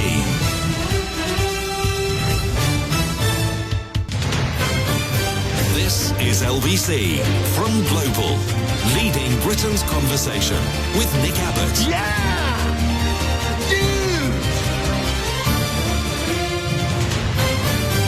Care what this guy thinks? No! Bell texts, and remember, Nick, when there is a shortage of avocados, it's Meghan Markle's fault. Yeah, thanks a lot, Meghan Markle. No! You see what you've done? I wonder if the right-wing press in this country are ever going to get sick of harassing Meghan Markle, because there doesn't seem to be any point at which that might happen. And they seem to have an unlimited reserve of bile for Meghan Markle. It's just really curious to me. And the only reason that makes any sense to me that they do that is because people keep clicking on those stories. When you look online and you click on those stories, they know that you're clicking on those stories. They have detailed files about how many people click on those stories, which is why you always get the same weird stories over and over and over again. David Beckham's bloomin' kids, again and again and again and again. Here's a picture of him making cereal. Oh, I'm a top chef now. I poured milk on cereal. And I've got a video to prove it. I'll put it on TikTok. And so that then becomes a news story in the right-wing press. Ditto Meghan Markle. Doesn't matter what she does. As Prince Charles is suffering in hospital, here's a picture of Meghan Markle smiling. And on and on and on it goes. That's because people keep clicking on those stories. Trust me, if you stop clicking on those stories, they'll stop writing them. I guarantee that's true. Shane says, I'm worried for the fish around Plymouth. First, someone whacked the bomb with a spade. Then the army took it for a trip around town. And it's now going for a swim. Yeah, it seems like they're taking it on a blooming holiday. Yeah, never mind about the bomb in Plymouth. I had a mortar lean up against the flat that I was living in. This is ancient history now. This is quite a while ago. But I was living in this flat on the ground floor, and I went out around the back just to, see what was happening around there. And there was a mortar leaning up against the wall at the other side of my bedroom. It was sort of covered in grass. It looked like it'd been there for ages. A mortar. So I called the police. And they came over, and it's like, what's all this then? They didn't say that, but, in my mind, that's how it went. And they took off their hat, their ridiculously large, silly hat, and then they made themselves at home and put their feet up in my front room, next to the wall that had a mortar leaning on it. And they waited for the bomb squad in the house where the bomb was. I thought, these are not the best people for this job. And we waited for what seemed like ever for the bomb squad to come around. And they seemed a bit embarrassed to be there because they had presumably been told that they can't leave. But but the orders didn't make any sense to me. I mean, surely you would want to leave the area if you think there's an unexploded bomb leaning against the building. But they didn't tell anyone. And we all sat there, waiting for our imminent demise or the arrival of the bomb squad, whichever was going to come quickest. And they finally arrived, and they picked the thing up and just marched off into their car and left. As though they'd just picked up some rubbish. So it was a bit deflating. No explosions, nothing dramatic happened, and it was all over in a flash after having waited for what seemed like ever. So I feel your pain, Plymouth. 0345 6060 973. Woburn, Colin. Hello. Yes, Colin. Hi. Oh, sorry. No one told me I was on. Sorry. I did actually have a question for you, or a conundrum. Yes. I wanted to respond to someone you spoke to earlier, Archie, your guy from Inverness. Yeah. And he said he didn't know who to vote for. Right. Now, I have to be honest, I am actually a candidate coming up in general election for the Monster Raven Linny Party. The Monster Raven Linny Party. But that wasn't why I called. Right. So if Archie is that disillusioned for his protest vote, he should join the party and be a candidate himself. Good idea. Now, I did have a conundrum. Yes. As you were talking about golden syrup and people were saying it's preservative and it'll last forever. So if the Daily Star had to put golden syrup on that lettuce, how long would Liz lasted as Prime Minister? It doesn't bear thinking about, does it, Colin? No, not really. But thanks for bringing it up. And I wish you all the very best. Thanks, mate. 0345 6060 973. He didn't seem monstrous or loony, and he wasn't raving. Andy says, I see Grant Shapps was given the job of pressing the big red button to launch a Trident missile in January. He had one task. Sam says, just because the SNP's motion won't make a difference on the whole, it doesn't mean that they shouldn't get behind it. As you say with voting, even if it moves the direction of travel by even 0.00001%, it should be done if it's the right and the moral thing to do. Yeah, I completely agree with you, Sam. Yeah. However, in the real world, it wouldn't have made the slightest bit of difference. So what's the big to-do, really? I mean, OK, it breaks precedents. I mean, we're talking about an institution where people wear buckles on their shoes and a ruff round their neck and bang on a door and the door gets shut in their face and all that silliness that goes on. I mean, let's not get carried away. It's not the end of the world. Croydon, hello, Bill. Evening. Oh, night. Yes, Bill. Yeah, no, I'm 75 years of age. 75 years old? Yeah. And I totally don't know when I last voted. I gave up so many years ago. Why? Why did you give up? Why did you give up? Because of the system. the whole of the system, even if you get somebody who really wants to help, once they get onto the gravy train, they've got so many people around them that get rid of them, they just fall in line. Fall in line with who? Well, everybody else. They've got all these perks. They've got turn around. I'm an MP. I'm this. I'm that. They're in a position of authority, and nobody is in a situation that they can stay as an outsider amongst these groups. And once even the good ones, they get snowed under. The whole thing is a total fiasco. The whole world is falling apart. Okay, all right. Let's just back up a moment. Bill, were things better 15 years ago than they are now? Possibly not. Not? So No. when you wanted to see your GP 15 years ago, were you only offered a telephone appointment at most? And was that appointment going to be in 4 weeks' time? No. Well, to tell you the truth, I'm very, very lucky. I can normally get in to see my doctor within a fortnight, and I could. Within a fortnight, I rest my case. It was not that way 15 years ago. 15 years ago, were you stunned at the price in the supermarket at the checkout? Could you not believe how much stuff costs? No. All I can do is totally agree with you. Right. It's the mismanagement of this country. Yes, so it very much depends on who is in charge, because 15 years ago it wasn't the same people. They're all a bunch of... No, we have already established that they're not, because things were better 15 years ago, Bill. That is verifiably true, isn't it?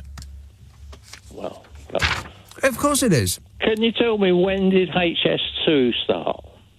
It hasn't begun yet. It probably never will.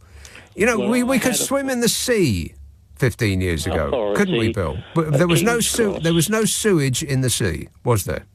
All our rivers, where you could go see a dentist, you could afford your mortgage. We didn't have a cost of living crisis.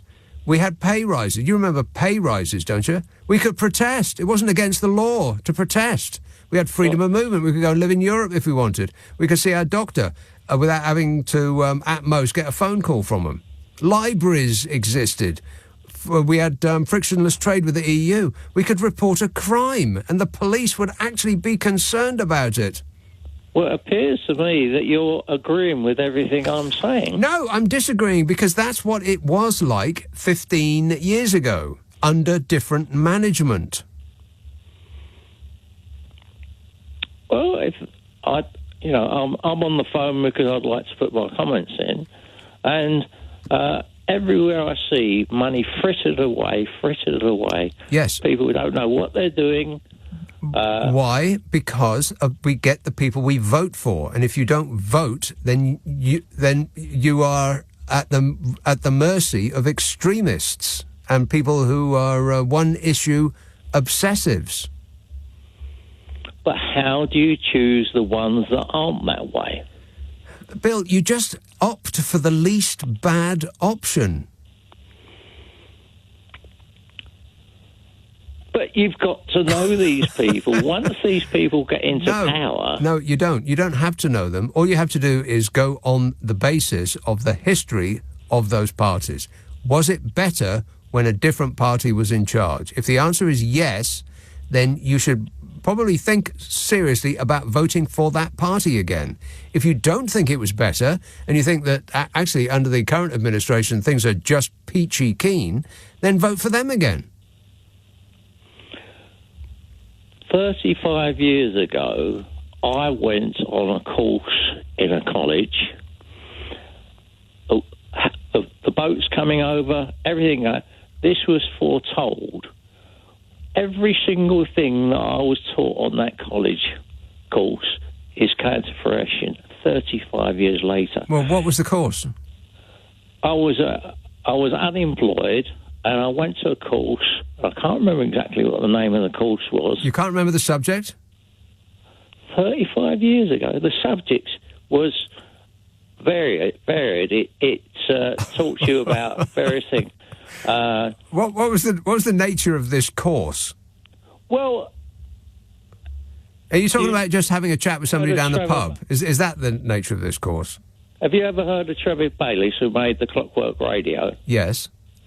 Well, I was on a course with him 1 year, and the following year he actually taught about inventions.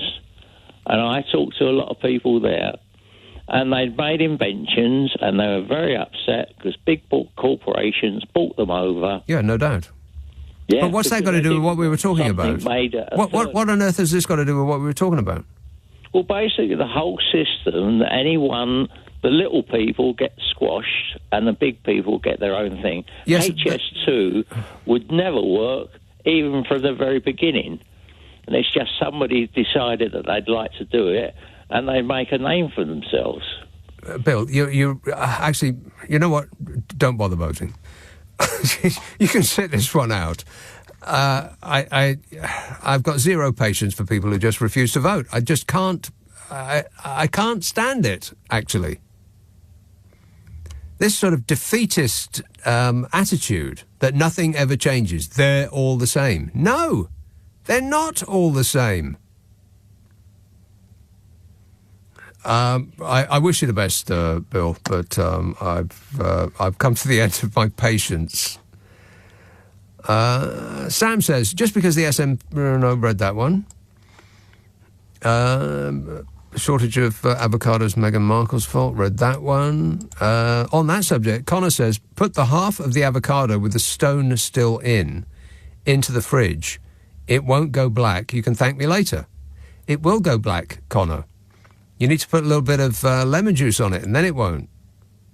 Tom says, lunch 3 times a week is non-dairy butter toast with Marmite, plus avocado and a sprinkling of pepper. Woke madness gone mad. That doesn't sound very nice. Or does it?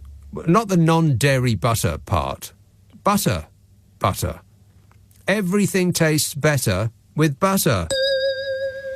Somebody should use that as an advertising slogan, because that's just the fact, Jack. So you can stick your non-dairy butter, but butter, Marmite, and avocado. I mean, at first, I recoil from the very suggestion, but thinking about it, well, I'm just not sure about that avocado belongs on toast. Doesn't it belong in a salad? Or is just saying the word salad out loud doing the wokey-cokey? Okie dokie. 0345 6060 973, Friday, Saturday, Sunday night at 10. Nick Abbott, LBC. Conditions leading Britain's conversation. Nick Abbott. Alexa, send a comment to LBC. Right, so what are we doing? We're doing a radio show, Given. Keep up. 0345 6060 973. Let's have a call in Earl's Court. Sean. Oh, hello. Good morning, Nick. Yes, Sean. Yes, I'm kind of suffering from irritable bowel, but I'm clenching because I wanted to talk to you. That's a little bit too much information, but carry on. No, but the serious point I wanted to make is we are legally obliged to register to vote. Right. But there is no compulsion on us to go across the road to the polling station. Yes. And I understand why people don't, because I don't understand why there's election day has to be on a Thursday. Let's give us a public holiday. I almost said bank holiday, but there's no banks anymore. Let's have it's only once every 4 or 5 years. Yeah. And, of course, the mayoral election now. But where I live, in the house I live, there are 11 flats. And over last week, the letters came in to the occupier. And to me, an occupier as well. And basically, most of them are thrown in the bin except for mine. And it is to remind you to confirm that you are on the electoral list or if anything has changed. Right. But they should write to the person. It should be addressed to me, not because people see this stuff coming in and they just chuck it in with all the other rubbish. the junk mail. Yeah, I mean, I suppose so. But if it's like a block of flats, then they would probably assume that people will be moving in and moving out. It's a bit difficult to keep track of everybody. Well, because perhaps they shouldn't make assumptions. They don't make an assumption when you've got to pay your council tax. They don't make an assumption when you have to legally register to vote. But they seem to make, oh, yeah, well, okay. And the thing is that if it were a public holiday, then people would have time. Oh, come off it. The polls open at about 7 o'clock in the morning and they close at 10 at night. Well, obviously, I know you work late, but I see people getting up at 6 in the morning, getting their kids ready, etc., then going to work, then coming home exhausted, and then, they're so knackered, they don't get to the polls by 10 at night. Right, but that's I don't believe that. And, as you have correctly said, it's only once every 5 years. Yes. Well, we could have a public holiday. We had a public holiday. I'm a Republican, but they could have they had a public holiday for the King and Her Majesty the Queen. I respected her. She had a job to do with the King, So why not have one every 5 years? We have the fewest, I think, in England, public holidays in the whole of the United Kingdom. And Scotland has two. Even in Northern Ireland, they have one for St. Patrick's Day, which is an extra one. Yeah, whereas our national, our patron saint, his birthday comes and goes without comment. And apart from in the papers where they express their fury that people aren't commenting on it. Anyway, apart from all that, my voting views. You were talking about sell-by dates. And I had a hangover. I was working on a building site. I'm in my 67th year. I was working on a building, a terrible hangover. And I found this very, very old bottle of beer. And it was so old. But it still had a cabinet, so I opened it with my teeth. I think he said teeth. Teeth. My teeth. Teeth. Because I was so desperate. And I drank it down. It was the greatest cure for a hangover I ever came across. Hair of the dog. Yeah. Oh, yes. I was working all day like nobody's business. Nothing important, I hope.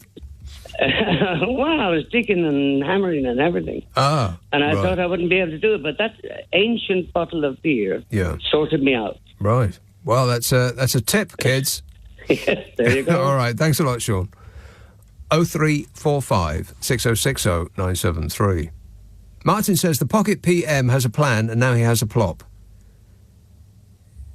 Oh, I can't read that.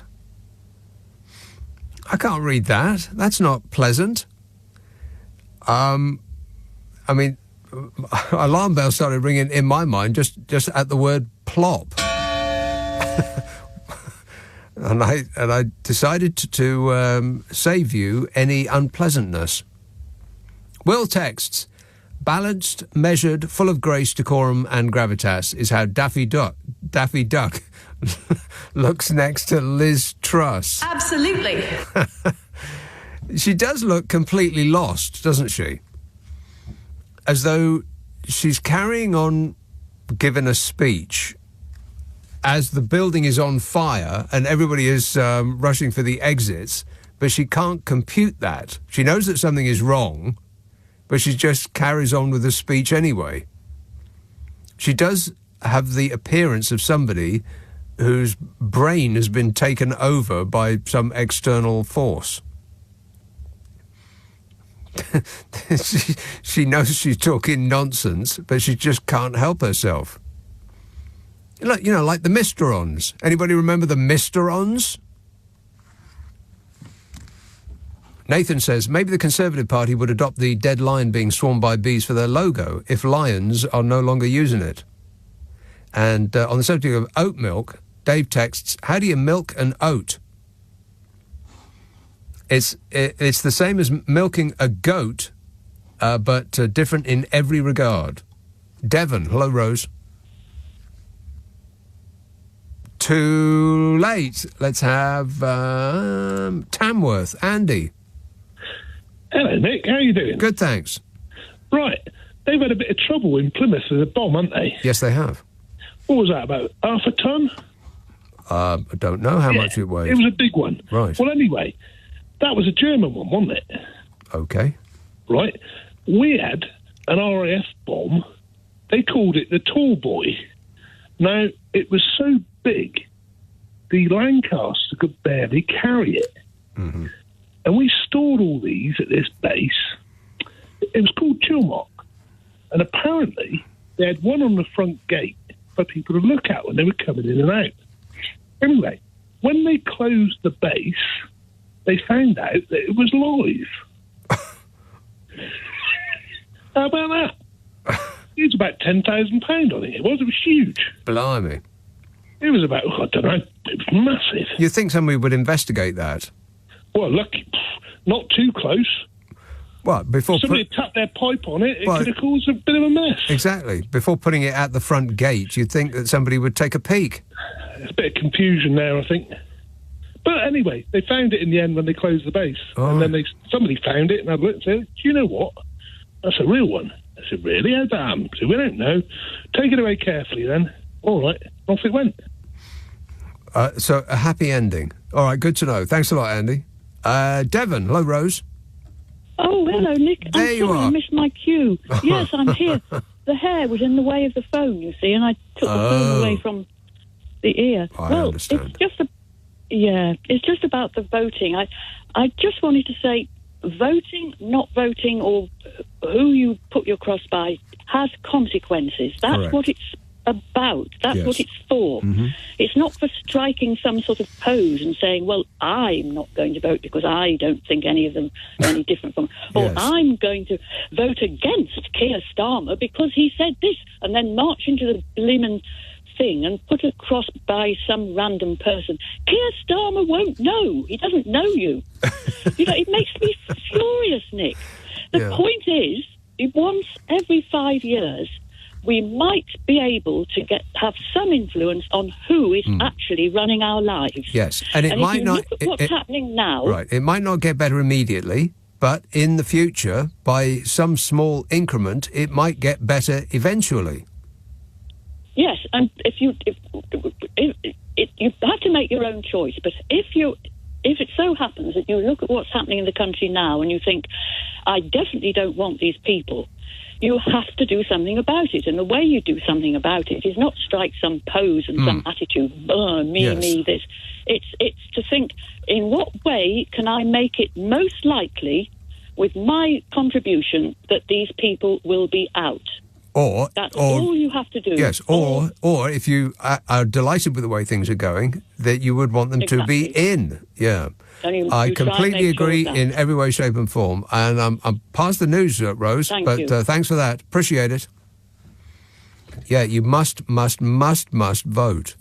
And I do get the sense that people who say, they're all the same, I'm not going to vote, that they seem imbued with a sense of superiority, having come to that conclusion, as though they know things that ordinary folk like, dopes like you and me who actually do go out and vote, we aren't aware of.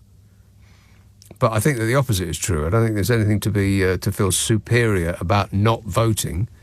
That's just that's a chump's option. That is 0345 6060 973. It's just past 12:30 on LBC. The news headlines with Tim Daly. Leading Britain's conversation. Nick Abbott. Alexa, send a comment to LBC. Now wait a minute. I don't like that kind of talk.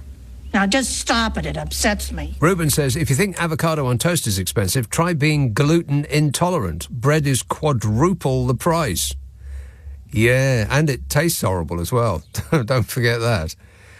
Brent says, somebody needs to remind Smug that some cruel lady they called the milk snatcher stole my full-fat milk, so I did not grow up big and strong, says Brent. Yeah, I remember that. Margaret Thatcher. I hated that milk. I was talking about that a couple of weeks ago. It was sour by the time you got it because it just sat outside all day, having been delivered about 6 o'clock in the morning. And the ones that the birds didn't get to first and peck through the foil to drink the cream. And we weren't bothered by that. We just drink it anyway. I mean, you think that health and safety would descend on you, you'd get put in prison for life if you drank the milk that some bird, like, you know, it was probably riven with the mad bat disease. Some bird had got there first. Yeah, but we just happily drank it. And on that subject, Claire says, I like and almost drink exclusively soy milk. Ugh. Ugh. Plymouth, Julie. Hello, Nick. Hope you're well. Yes, thanks. I thought, as your Plymouth correspondent, I'd better call in and bring you up to date on this show. That's right. I have a text on that subject. William says, if a bomb didn't work 80 years ago, I doubt it would work now. But I bet he doesn't want to bet his life on it. No, I mean, to be fair, we service the Vanguard nuclear submarines in Plymouth, so we could blow up any day, really. Every Monday, so we live on the edge. Every Monday we have a nuclear test alarm at 11:30. What? For a minute? Yes, just to test it. Every Monday. Every Monday morning, 11:30, the dockyard where these Vanguards and get service and things.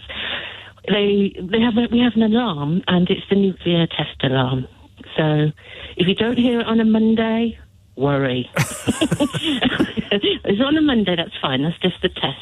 And can you hear it throughout the whole town? I live on the waters front, down opposite the port, so I'm not too far away from the dockyard. I don't know about sort of further into Plymouth, but I can hear it. So I used to be out walking the dog, and I'd be like, oh, there's the alarm. And what does it sound like? Is it like one of those? No, not one of those. No, it's more of a bell ringing for about a minute or two. Right. Yeah, but not so mellifluous, I bet. No, it's sort of more rapid. But yes, it's very distinctive. You know, you sort of, I hear it and I go, oh, there's my alarm. Everything's well in the world. And so the alarm is for what reason?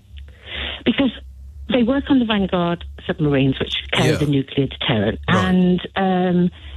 And if there was ever an accident, that alarm would sound. So they test it every Monday. Got it. It does.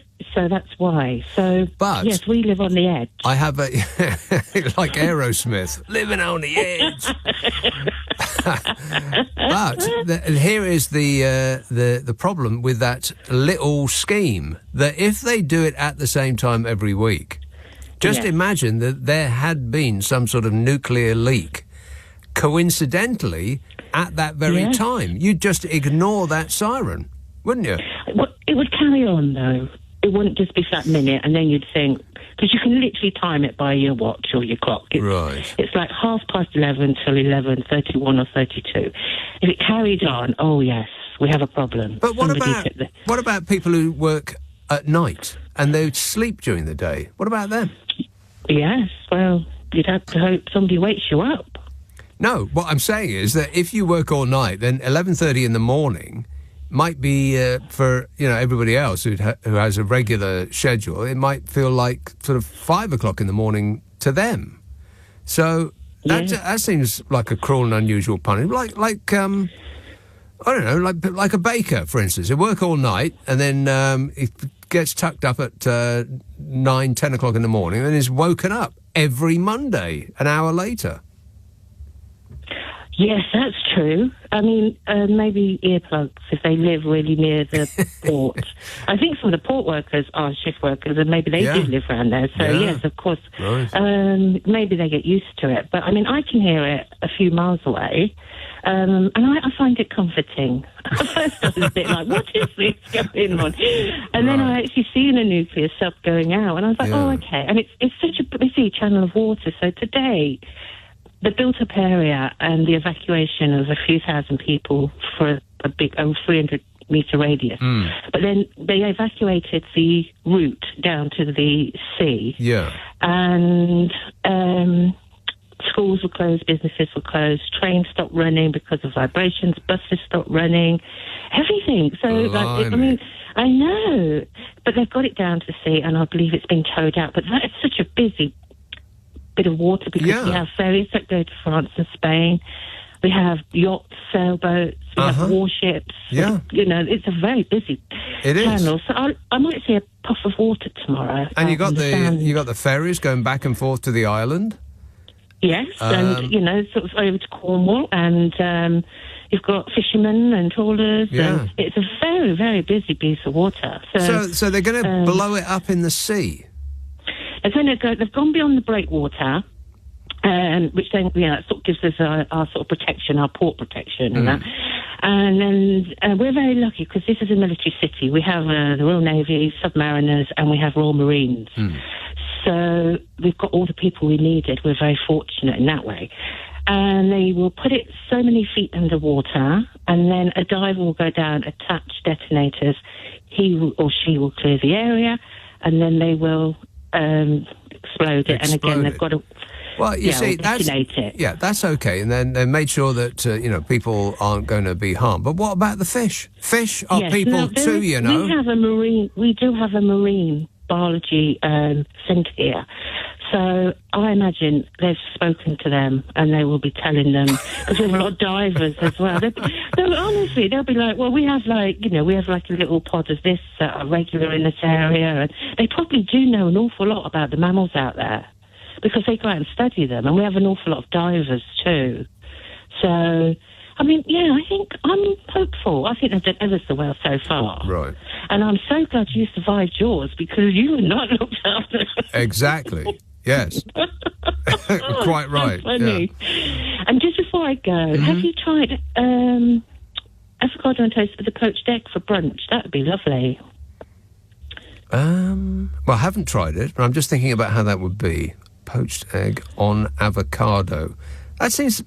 I'm not convinced about this. Having never tried it, I'm willing to be convinced, but not so far about that whole avocado on toast issue. It is nice, and it's nice and healthy. Oh, nice. You know what would be good with that? Bacon. Yes. I mean, you could have an Eggs Benedict or something like that. Now you're talking.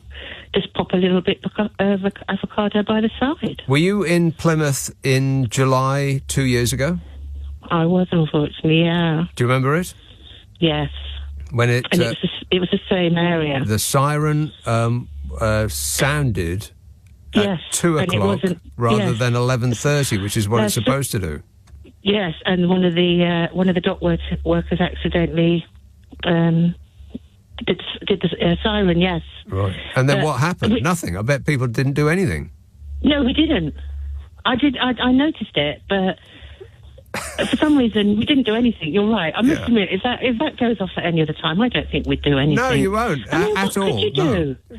It's like a fire alarm. People, like a fire alarm goes off in a hotel or something like that. Do people rush to the exits? No, they stand around assuming that it's a false alarm. Yeah, I mean, I had the same as what you had. I did have a fire in the row in the middle of the early hours of the morning, and we had a really good fire alarm that went off in our block. There's only 3 flats, and we had police knocking on our door, and we did have to come out. It was because of gas, and it was a bad fire. So, yeah, I mean, it's difficult. I must admit, even that one, when it went off, you think, was someone having toast? And then you realise when the policeman's banging on your door that you have to go out. Somebody's not having toast.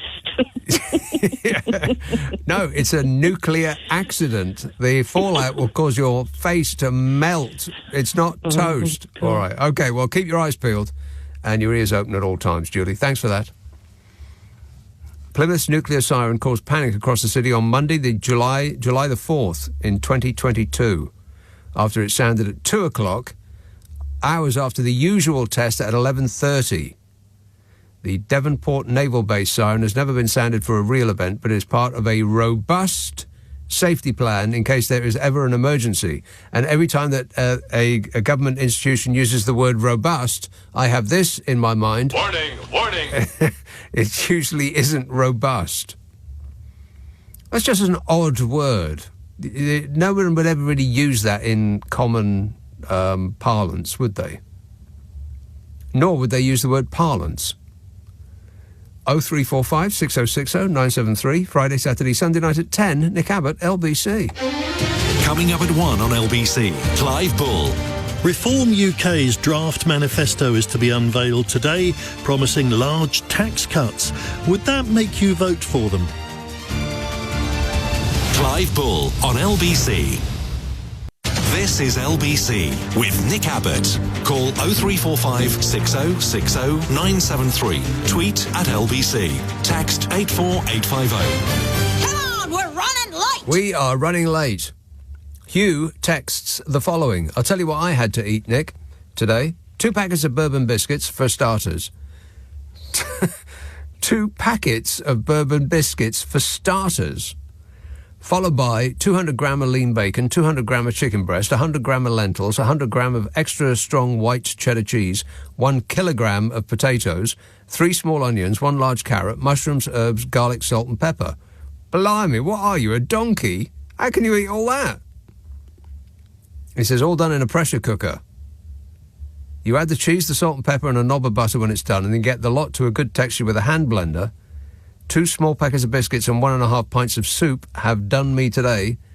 By the way, the above makes half a gallon of broth.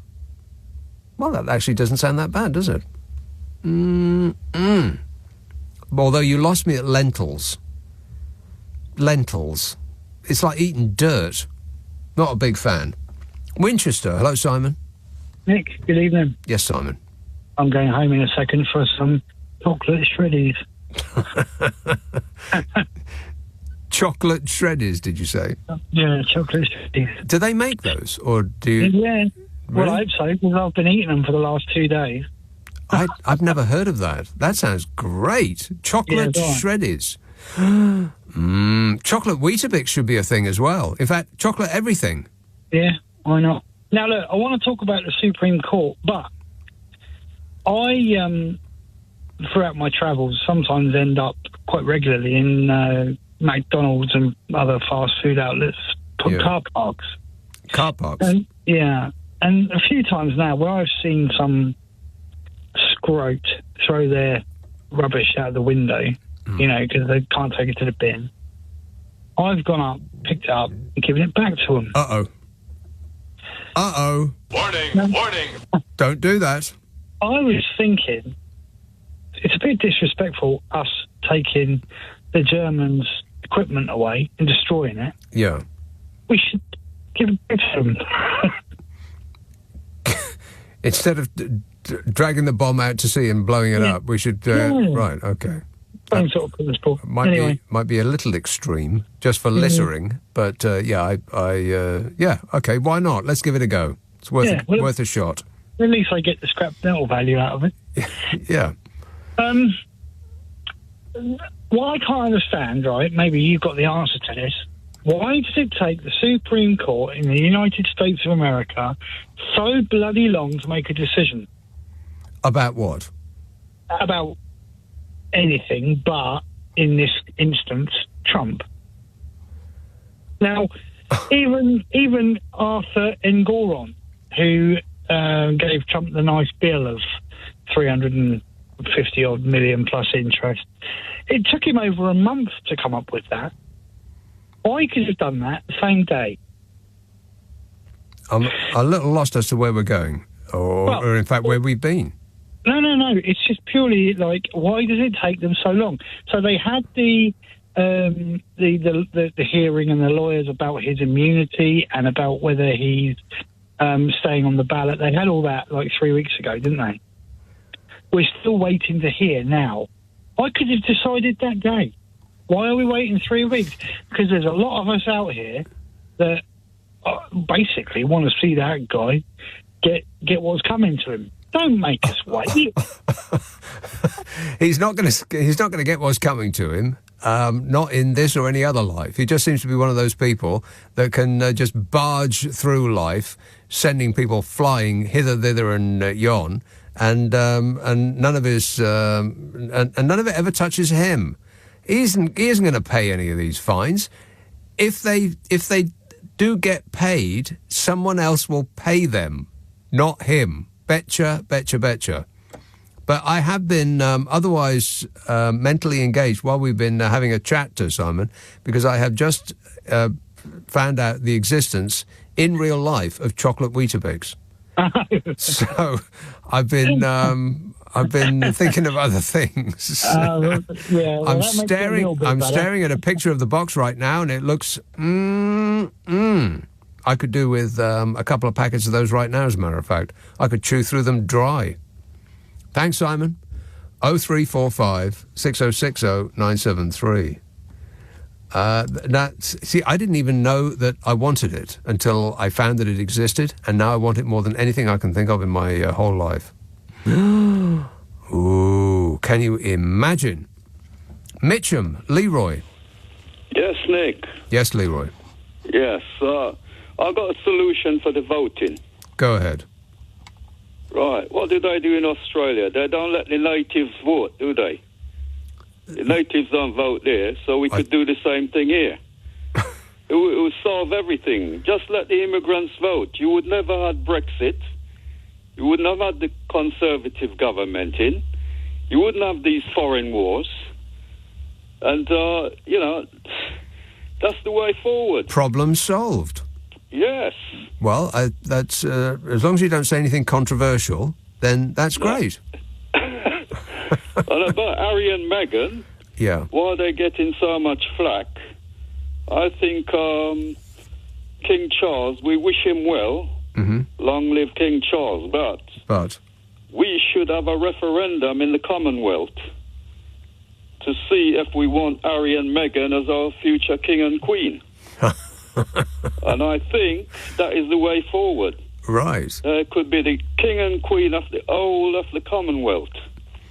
And just leave King Charles here, unless Australia still want him. I don't know. Are they going to have a referendum on that?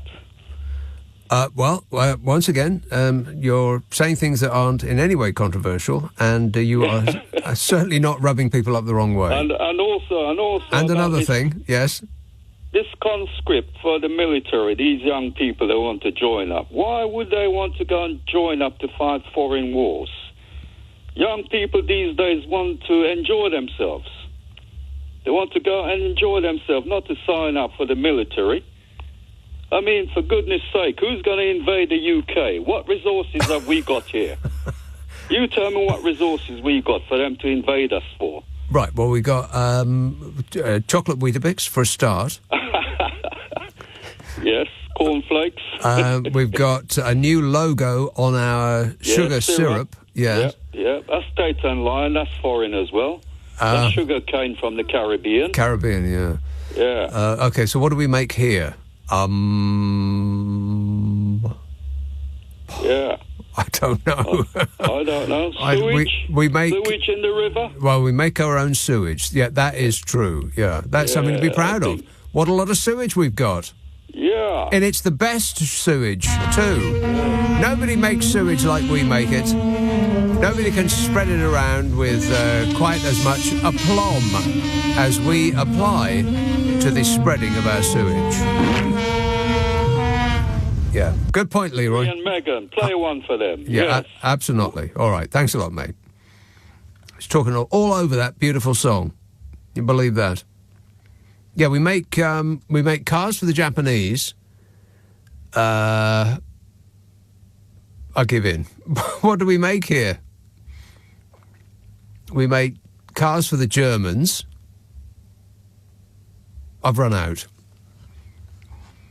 I certainly hope that that chocolate Weetabix is made here and it's not imported from somewhere else. It's packed with 100% whole grain goodness. Have you heard? I'm just reading it now. Now I'm obsessed.